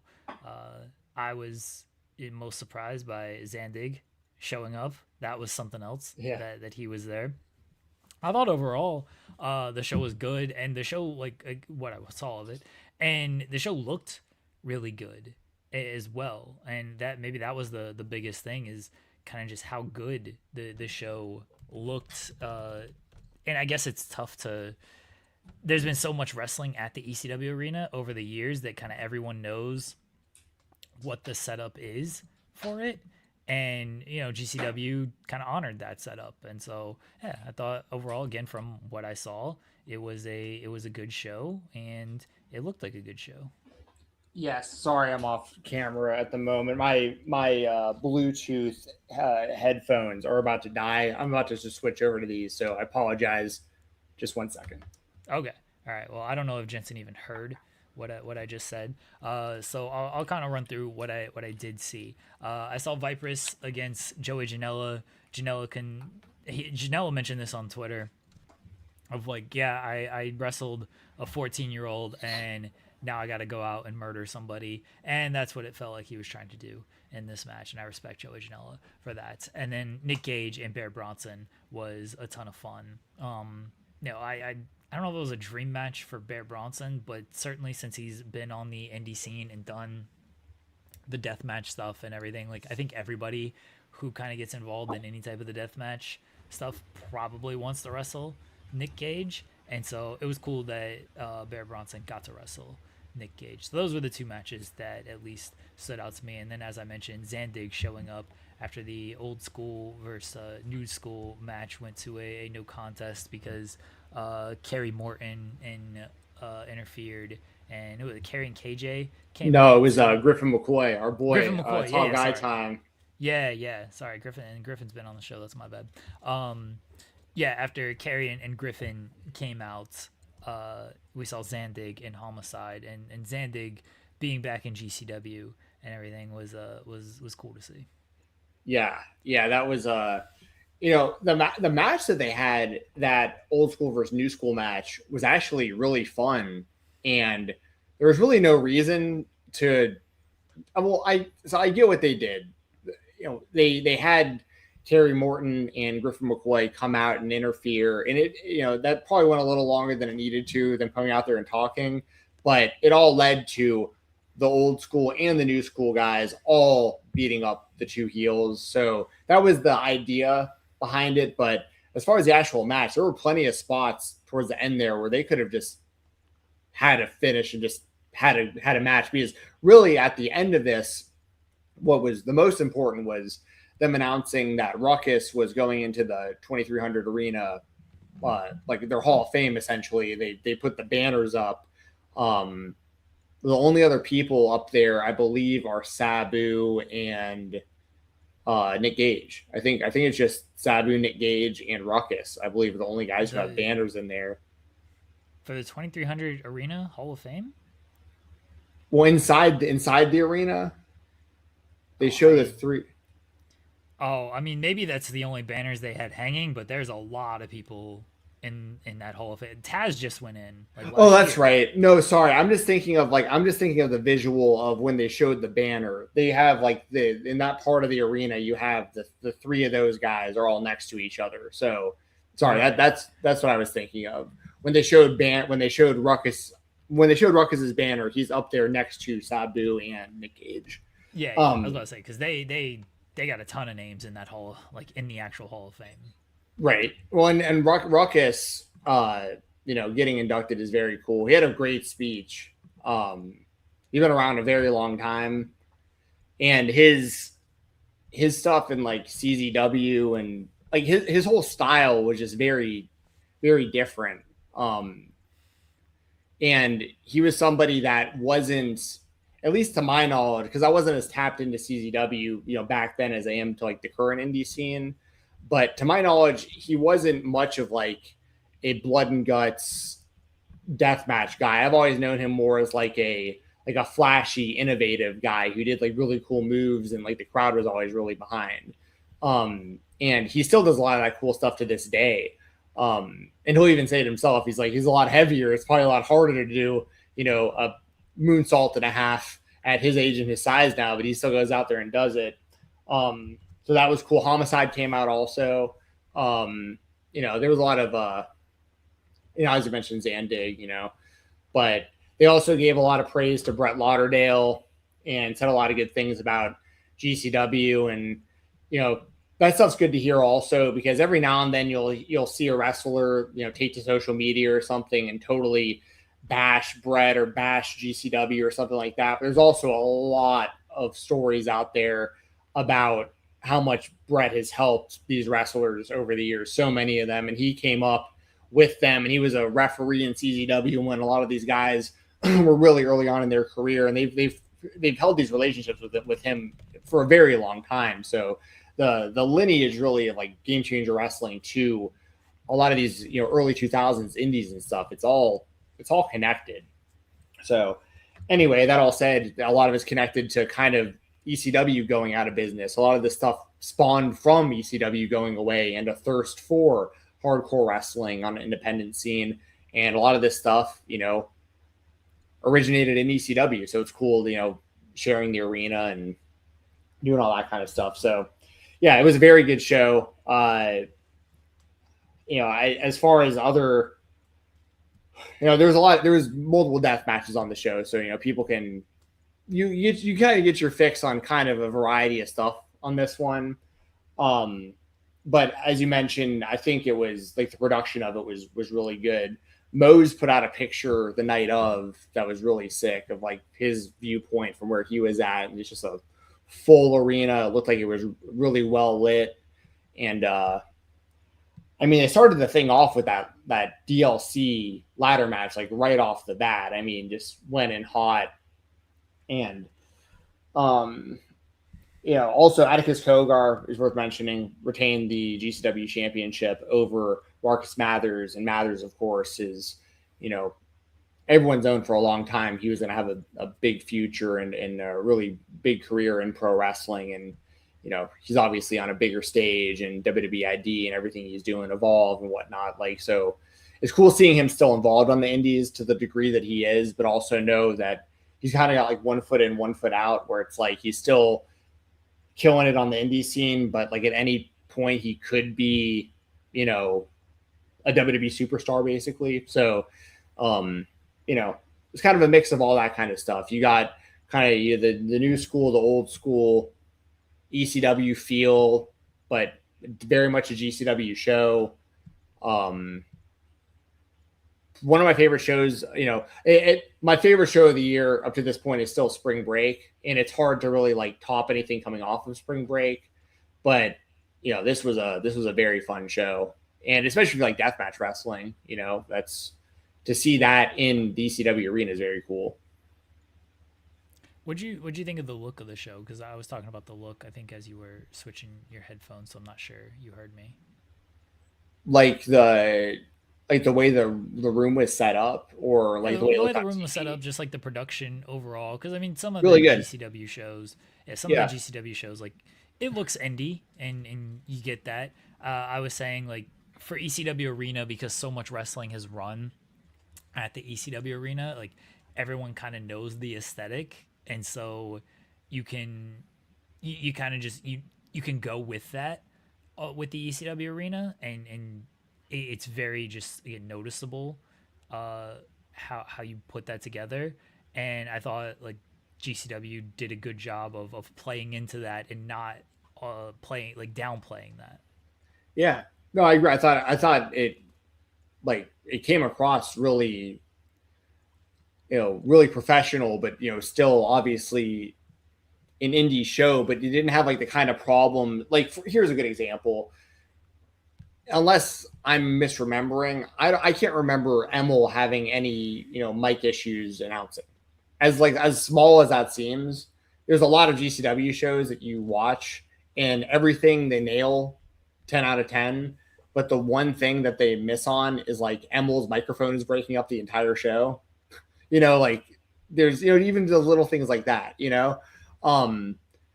But no, I thought that the whole what did SP3 say in here? He says, I was saying earlier on In the Weeds, it made GCW feel bigger than it's ever been.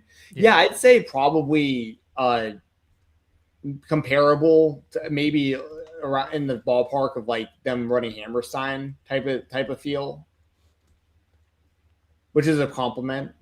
I think that they've missed the mark on the Hammerstein shows for a few reasons, as far as like the actual shows that they put on at Hammerstein. But as far as like the feel of the show, a lot of people in the building, all wrestling fans, everyone knows what's going on. Everyone's reacting to everything. Good vibe. Oh, by the way, SP3, if you're in here, if you want to get on camera real quick, I did bring you up at the beginning of the show today, and I do have a question. Yeah, Jensen was burying you. SP3 said, I thought it looked better than the Hammerstein shows to me. Yeah, that's what I'm saying. I think it's comparable as far as like production wise. But if you're talking about like the actual setup inside the building, I would agree with you there. Obviously, they're different buildings, but that's also why I like a variety of venues. Like part of why I like Southern Underground Pro so much is they would run the Basement East in Nashville, and occasionally, especially on like a big weekend, like the SCI weekend, for instance, when they would pack that place out, the visuals were incredible of a completely full place that has it's standing room only and it's all wrestling fans. And there's no glitches in the actual production itself. So yeah, I thought they knocked it out of the park. Like, I mean, that's the type of show that I think that they needed to have in the whatever you want to call it. I call it the ECW Arena, but yeah, I still call it that. Yeah. I know it's 2300, but it's always the ECW Arena. All right, we'll see if SP3 pops on since you were burying him earlier, but yes, I need to discuss something real quick with SP3. Until then, we will go to our final topic. Our product is what it is. We're going straight up the middle. Ted Turner passed away on Wednesday. It was Wednesday morning. Joel and I were actually in the middle of the show, right as the start of the show. Ted Turner passed away. Obviously, wrestling fans know him as the guy who kind of took WCW to a new level as far as prominence and visibility with everything. Outside of that, founded CNN, TNT, TBS, Cartoon Network, and did a million other things as a billionaire.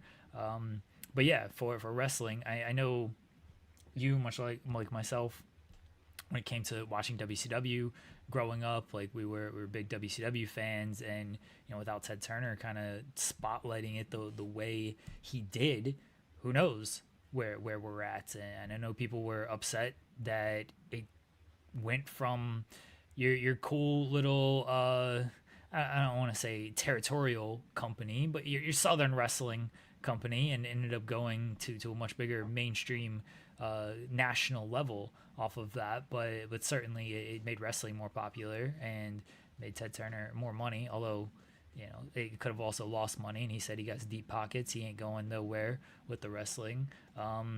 But yeah, Ted Turner passing away. I'll give you a chance to respond here, but SP3 is here, so I'm gonna let you two fight. How you doing, We'll do this first. It's not really much of a fight unless he wants to make it a fight, but all right, no, SP3. I'm gonna instigate it. it. Okay, no, so check this out. Okay, so I was on YouTube the other day, okay? And I was just hanging out, doing my thing, and I turn on just a completely random match on YouTube, and it's Cody Rhodes versus Kenny Omega.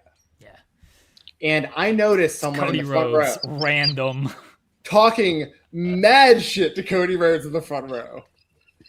I need to know, did whatever you claim happened between you two, at what point did that happen? Because what I saw, you completely deserve whatever happened to you. You were talking mad shit to Cody Rhodes from the front row. You were giving him the finger right to his face. You hated that man.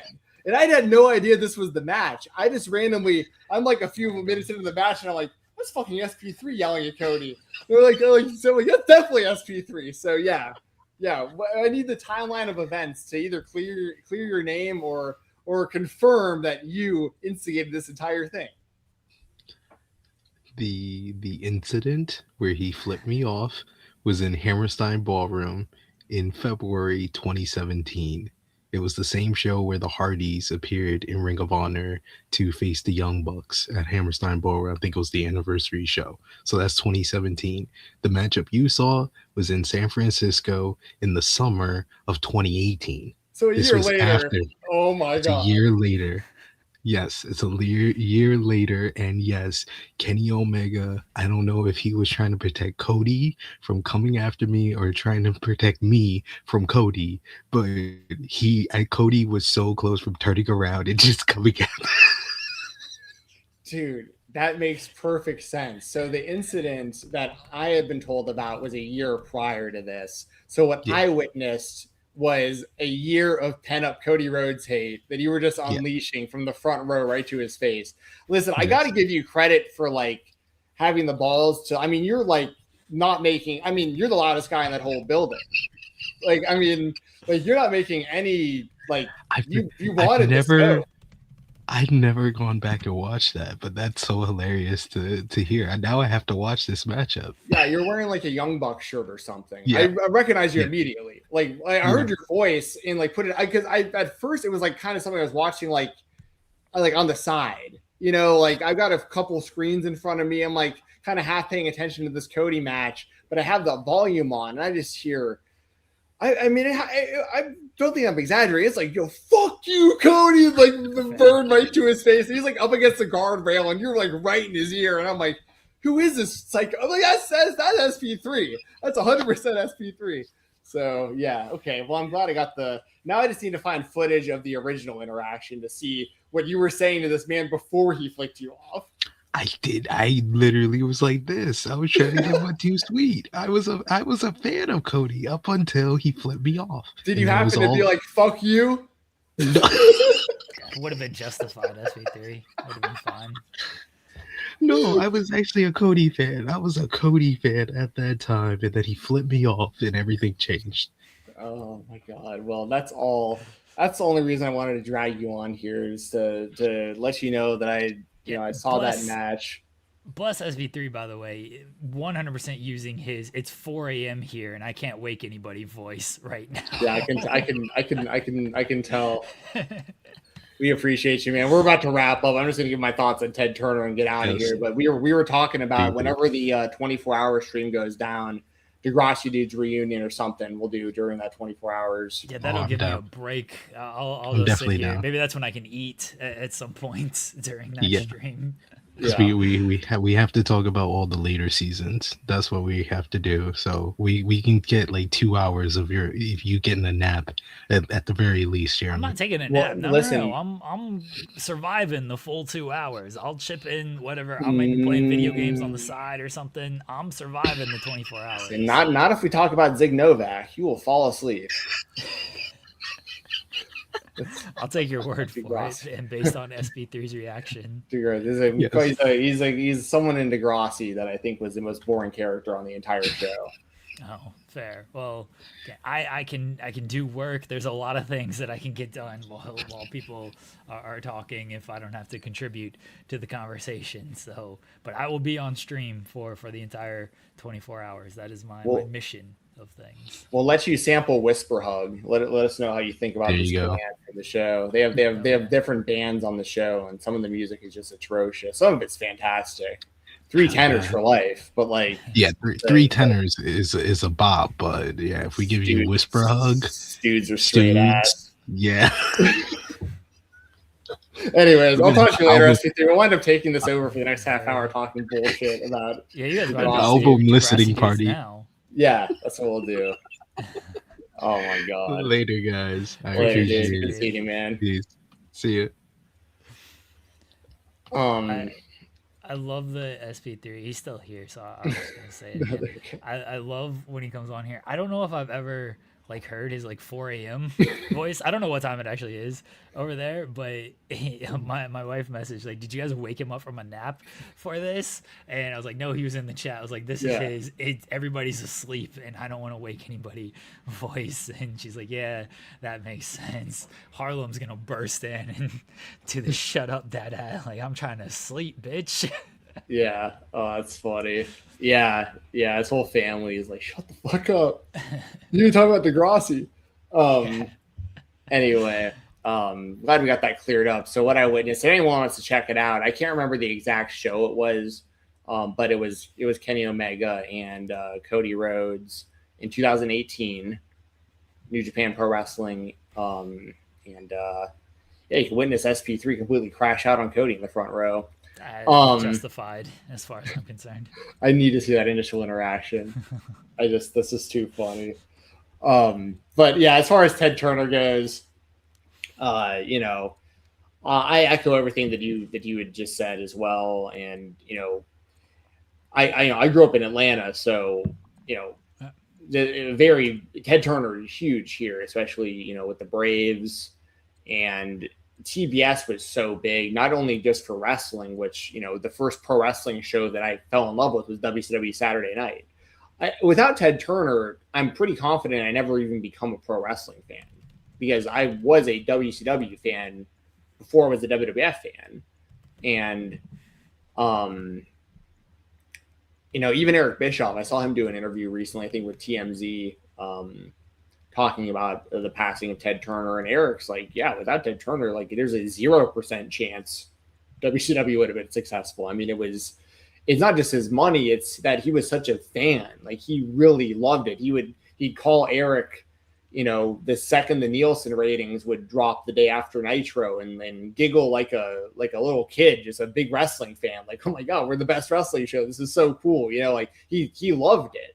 And, I thought the tweet that Bob O'Neill put up was pretty good, highlighting that the things that he did, but also that, at least to my knowledge, he was a billionaire who wasn't, a trash human. It sounds like a lot of people are saying good things about him on a personal level and everything. And, I mean, he's responsible for a humongous part of my upbringing. TBS itself, even just TBS Superstation. When I was growing up, that was like, come home from school, watch a couple episodes of Saved by the Bell, watch the Braves, watch WCW. That was all Superstation. And then, of course, you had all the other Turner networks, TNT and everything. But, that was obviously Nitro, TNT. And,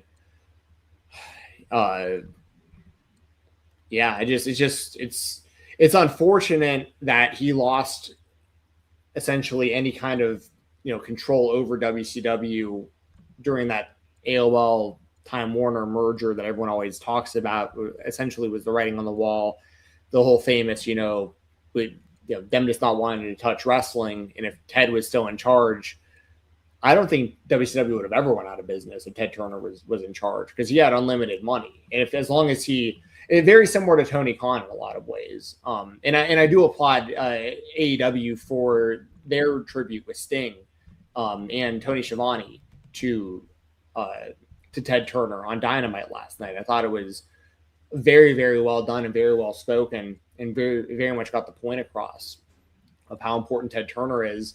And, and how AEW is in a very similar position. AEW, I mean, it's no secret. AEW is the spiritual successor to WCW in so many ways, being on the Turner networks and having the link of guys like Sting, guys like Tony Schiavone, even guys like Chris Jericho, guys that were a part of WCW on these same channels, 30 years ago.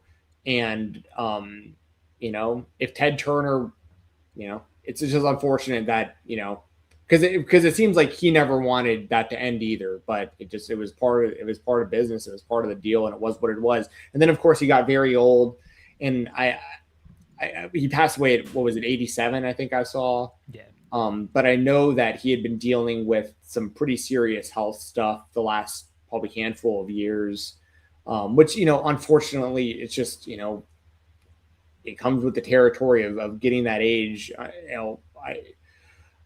It just is what it is. It sucks because it's one of those things that it hit me pretty hard when I heard the news about it, because all those thoughts all just like flooded in of just me being a kid, being in Atlanta, seeing so much. I mean, even going downtown, and there's like the CNN building and like even stuff around it, like the World of Coke and all this stuff that's just all tied together. And I always just associated that with like, that's Turner. There's the Turner stuff. There's the Braves right over there, and the Braves are Turner. And, a lot of my favorite shows are on TBS, and all of a sudden it was just like, he was responsible for so much of my childhood. So, rest in peace to Ted Turner. Yeah, when I went to Atlanta years ago, we did the CNN tour, and my memory sucks. I can't recall any of it, but it was just really cool to see like the history and the origin of all of that. And yeah, like, look, he's responsible for Cartoon Network. Yep. He's responsible for TNT, TBS, and CNN.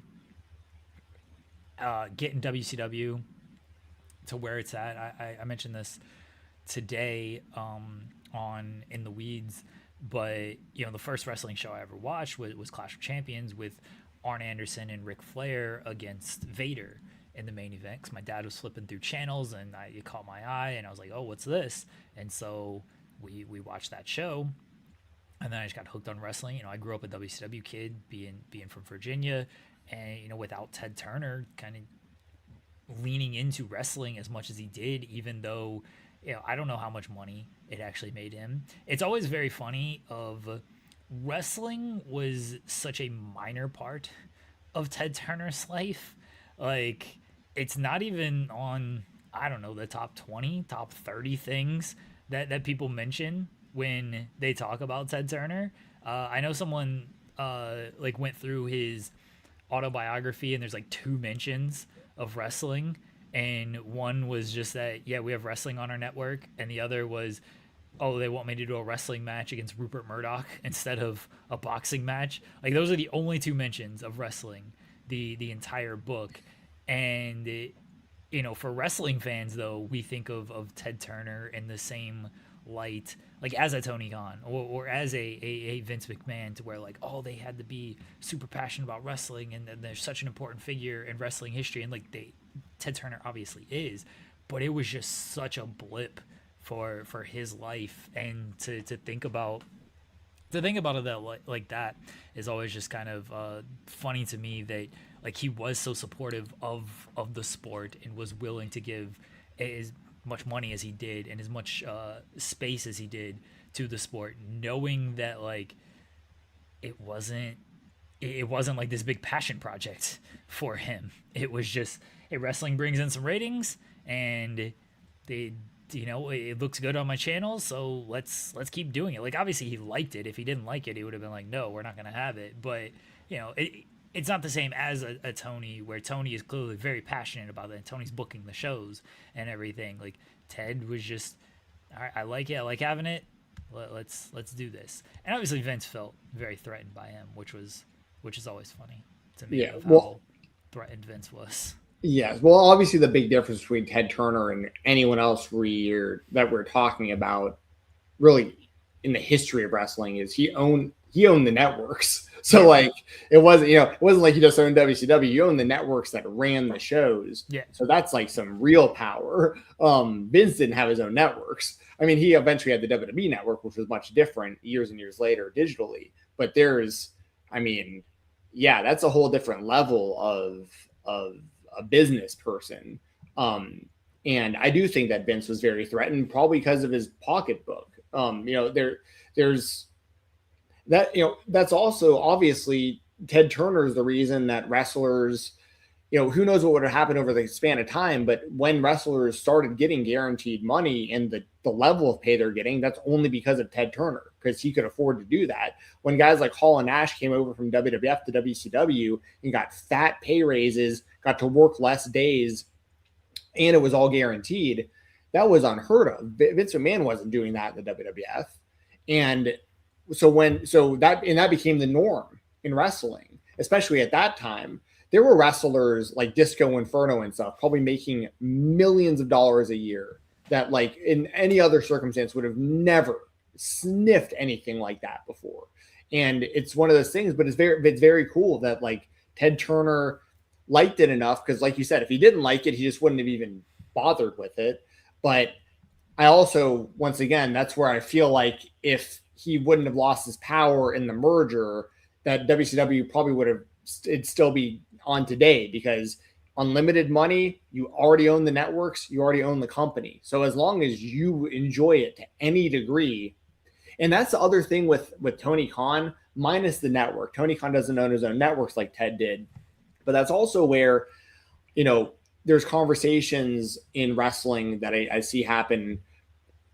If I guess I really have to go out of my way to see these kind of conversations nowadays, but I know they exist. And I know an example would be CM Punk. Like when CM Punk went on Ariel Helwani's show after he got fired from AEW, and he was talking about how like AEW is not a real business and Tony Khan is a clown, and he's like, he thought he was coming in to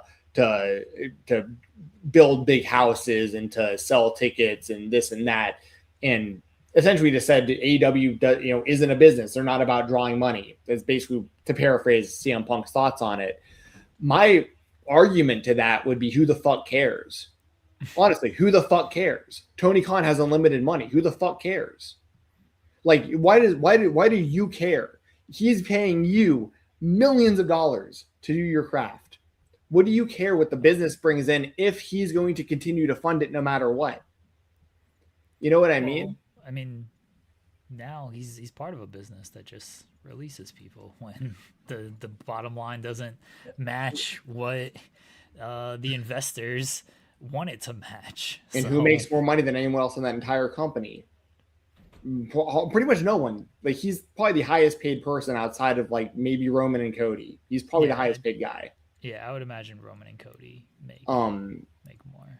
And we can talk all day about guys like Nick Khan and The Rock getting pay raises while they're firing people. I understand how messed up that all sounds when billionaires continue to get richer and they're firing people for essentially no reason but to appease shareholders. But it's at the same time, CM Punk is, it's not just him. There's a lot of guys that are taking the bag and they're doing business with countries like Saudi Arabia, and they're going against stuff that they morally have been against publicly in the past, but they're going to turn a blind eye to it now because they're in the positions they've always wanted to be in.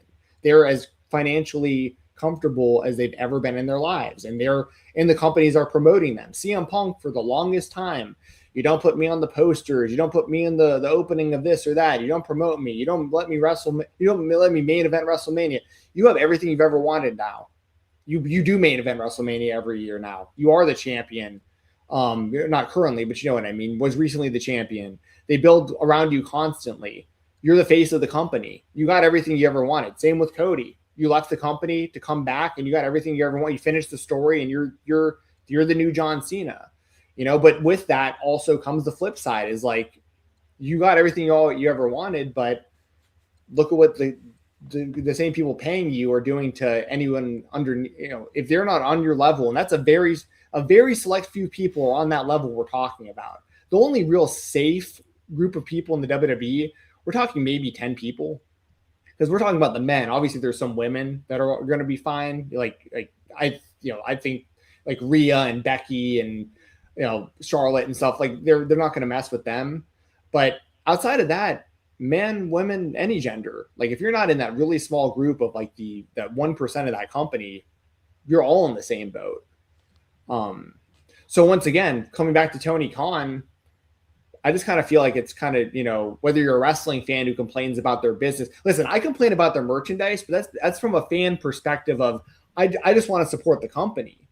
But like, I'm not sitting here and telling Tony Khan how to actually run his business, or that if he does this, then this will happen, or he does that, that will happen, or this deal or that deal, or blah, blah. Like I know the fucking wrestling business or the television business or the sports business better than Tony Khan. Anybody who's out there I'll just say it. Anyone who's out there on social media constantly talking shit about how they could run AEW better than Tony Khan, fuck you. You can't. Okay? You can't. So, and if you could, go for it. Go ahead and try to just even run a local independent promotion yourself. Go ahead. Tell me how it goes. You can't. So there's all of that. And Tony Khan can do whatever he wants with his money. He's got billions of dollars. He can run his company however he wants to. He's on national television multiple times a week, every week. He's on HBO Max. They're making plenty of money as far as like, whatever, they're happy with what they're doing. They're getting new TV deals, so on and so forth. So I just feel like, that's where I'm at with a lot of this stuff, is like, I'm sick of the reason this is all tied together is because Ted Turner did the same thing. He just owned the networks, but there was people that were like, well, Ted Turner just doesn't understand business and blah, blah, blah. It's like, fuck you. Of course Ted Turner understands business. Look at him. He's may as well be a trillionaire. You don't know this stuff better than they do. I'm sorry. So, anyways, much like AEW, our Ted Turner segment turned into a thank you Tony Khan segment. So I feel like yes, it's all tied together because Ted Turner was a billionaire who believed in wrestling and gave the wrestling fans a true alternative to the WWF when the fans really needed an alternative to the WWF. People forget how bad of a position WWF was in before WCW popped off, by the way. It wasn't like WWF was in like this amazing situation in the mid-90s with Bret Hart and Shawn Michaels on top. they weren't. They were in a terrible situation trying to rebuild. Who knows what the wrestling business even looks like if Ted Turner doesn't come around, start dishing out this kind of money, bring in Hulk Hogan, bring in Hall and Nash, bring in Randy Savage, so on and so forth. And completely change it, by the way. They weren't for a totally different demographic. They went for the male adults, which made the WWE have to go for the male adults, which completely turned their entire product around with Steve Austin. This is all tied together. A lot of it ties back to Ted Turner. And the modern day Ted Turner, in a lot of ways, is Tony Khan. And that's why there's the link there. And that's why I'm as passionate as I feel about it, as because I don't care. I don't care what AEW's quote unquote business looks like if AEW is still on television and everyone else there seems to be pretty fucking happy. You were like Cody. The overload of information is just becoming too much. You just want to enjoy the show. Well, when I'm actually watching a wrestling show, that's mainly what I'm doing. Obviously we come on here and we give our opinions and stuff, but when I watch a show, I'm watching it because I want to enjoy it. Like, I'm not watching stuff to nitpick it, and because I think I'm not hate watching anything. That's why when we were like didn't even preview Backlash tonight, a big reason is because I haven't been like spending my time watching every second of WWE programming since WrestleMania, because I don't want to, because some of it I'm not very interested in, and I'm also not super happy with the company based on a lot of stuff we talked about tonight. And I also think that AEW is doing great. I don't know, Dynamite was like the best show of all time last night, but I don't think it sucked. I think they got a lot of really good things going for them. I think there's a lot of good things going on in the indie scene. There's plenty of wrestling if you're a wrestling fan. And my, the luck for me is I'm in a position where I can consume whatever wrestling I want to. Obviously, if there's a topic or something you want to talk about, I'll go out of my way and I'll watch it. If there's something really cool going on in the WWE that I miss and you want to talk about it, I'll absolutely watch it. You know what I mean? But yeah. Tony Khan, keep doing your thing. R.I.P. Ted Turner. And yeah. Anything else? Anybody else you want to yell at, Jensen? No, I pretty much got it all out of my system. Okay. It just bugs me seeing stuff like that, and it bugs me hearing. I know it was an interview from a long time ago, but I think when CM Punk says that kind of stuff about Tony Khan not running a real business and blah blah blah, I think there's a lot of fans that hear that and they believe that as gospel and they make it talking points, and it gets really annoying hearing and seeing that kind of stuff. Once again, who gives a fuck? Like, who cares if WCW wasn't profitable? You know what I mean? Like, WCW wasn't making money. If AEW isn't making money, why do you care? Well, there's part of it, and this is not a defense of CM Punk. There is part of it of like, we want AEW to keep making money or make money, so like it does stay in business, because at some point, if you lose money for long enough, it's like, well, we're gonna pull the plug on this. And I'm not saying like Tony is going to, because Tony will continue to run it, but I don't know how Shad looks at it and is like, this is continually to cost me $5, $6, $7 million. I have no idea. We're done with this. Even though $5, $6, $7 million to a billionaire probably isn't a whole lot. Like, you're also a billionaire because you didn't lose millions on projects. You cut bait with them when they became money losers for you. I think AEW with these TV deals, they're doing fine. But to your point of why do people care if they make money, I think that's a very fair argument for why people care if the company makes money, is like, well, I don't want to lose the company.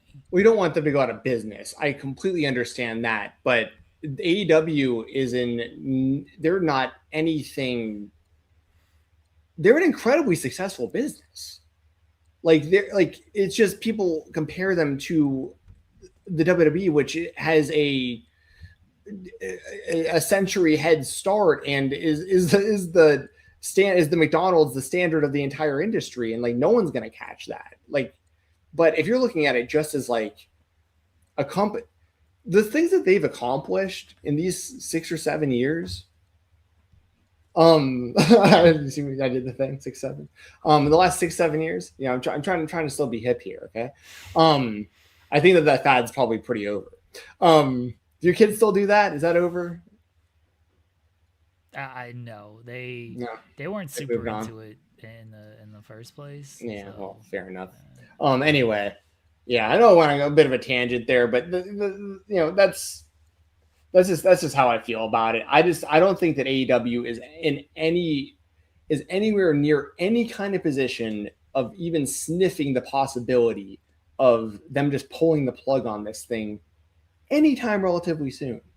Like I don't with the TV deals and the money that they do bring in and the tickets they do sell and being able to go to other countries and do the tickets that they sell. I know that it's not WWE numbers all the time, but I mean, look at what they've done in Wembley and stuff. They're going back to Wembley. Like you don't do that if you're a failing business. None of that happens. Look how long TNA has been around trying to just hang on. Like, and look at the difference. You know what I mean? Like, just use that as an example. Look how long TNA has continued to survive. I know there's different circumstances, but they've been around for over 20 years now. And they're nowhere near the success of AEW in the last 6 years in their entire company history. How can anyone think there's a problem with AEW? Like Tony Khan's, this is just the start, okay? I'm not saying they're going to take over the WWE. I'm just saying anybody who has any kind of concerns about Tony Khan or the business AEW is doing, I would suggest just if either watch the show or don't, either enjoy it or don't. But I think they put on a damn good wrestling show. And if you're a pro wrestling fan, I think you're doing yourself a disservice if you're not at the very least paying attention to some of the stuff they're doing. So, R.I.P. Ted Turner. Thank you. R.I.P. Ted Turner. Thank you, Ted. Thank you for setting the precedent, and thank you for my childhood. It was very, very important to my childhood. And thank you, Tony Khan. Thank you, Tony Khan, for continuing the legacy and keeping wrestling on the Turner networks. Anything else, Jensen? That's pretty much it. I'm sure there's people going to be probably some people might disagree with some of the stuff I said tonight about AEW and their business and that kind of stuff, but it is what it is. You guys can you can disagree or you can you can. Froze. No, I was saying you guys are more than welcome to agree or disagree, just how I feel about it. But I just try to keep that kind of stuff in perspective of like AEW is in a great spot, in my opinion. Let everybody know. And by the way, like right now, if you're a wrestling fan and you're disenfranchised with the WWE, you hate that these people are getting fired. You hate that people are getting pay cuts. You don't like that there's commercials all over the stuff you've already paid for on pay-per-view. You don't like that the tickets are unaffordable. That's why companies like AEW exist, literally. Actual alternative. Bring your whole family to the show for what it would cost for one ticket. You can find me on Twitter at FightTalk_. That's all I've got. I'll be back here next week. Hopefully we'll get Cole Roderick on the show soon. Got to catch up with him. Cole Roderick. Yeah, he's ducking us. At this point, it's just a straight duck. But he's back in the ring, so happy to see our boy Cole back out there. I'm going to fight him in a month.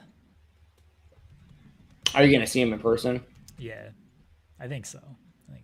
I'm Where? Try to anyway. Paulcade, actually. Oh, yeah. I saw Sean's wrestling. Against the rejects. That'll be interesting. Yeah, Sean and our pal Steve, not Dr. Death, are teaming. So I was like, kind of got to go to this. It's like a 5-hour drive, which isn't terrible. I was like, yeah, kind of got to go to this. I'm pretty sure Cole's on the show in some way, so I should. I'm gonna try to go to it. I should send Sean like an incentive, like I'm going to donate to the charity anyway because it's a good cause, but I'll double it if you take a Deep South Destroyer off the top from John Wayne Murdoch. Like, let's see if he takes a top rope Canadian Destroyer. I'll let him know. I'll tell him that you're in. It's a double if he does that. I don't want to see him actually get hurt though. That's a very risky move. Canadian Destroyer off the top rope. That'll be but fine. That'll be all right. It'll be okay. yeah, Reed Bentley and John Wayne Murdoch rule. So All right. We'll be back next week. I'll be back tomorrow talking, I don't know, whatever Joel forces me to talk about, probably TNA. Very unfortunate. My mood will depend on how my basketball team plays here shortly. And yeah, good luck. That's it. Yeah, it's not up to me. It's up to Shea Gilgeous-Alexander making shots. That's who it's up to. No flopping. He doesn't. Appreciate you, as always, Jensen. Thank you, everybody in the chat for supporting. Appreciate SP3 for popping on. Yes. I'll catch you guys next week. Bye.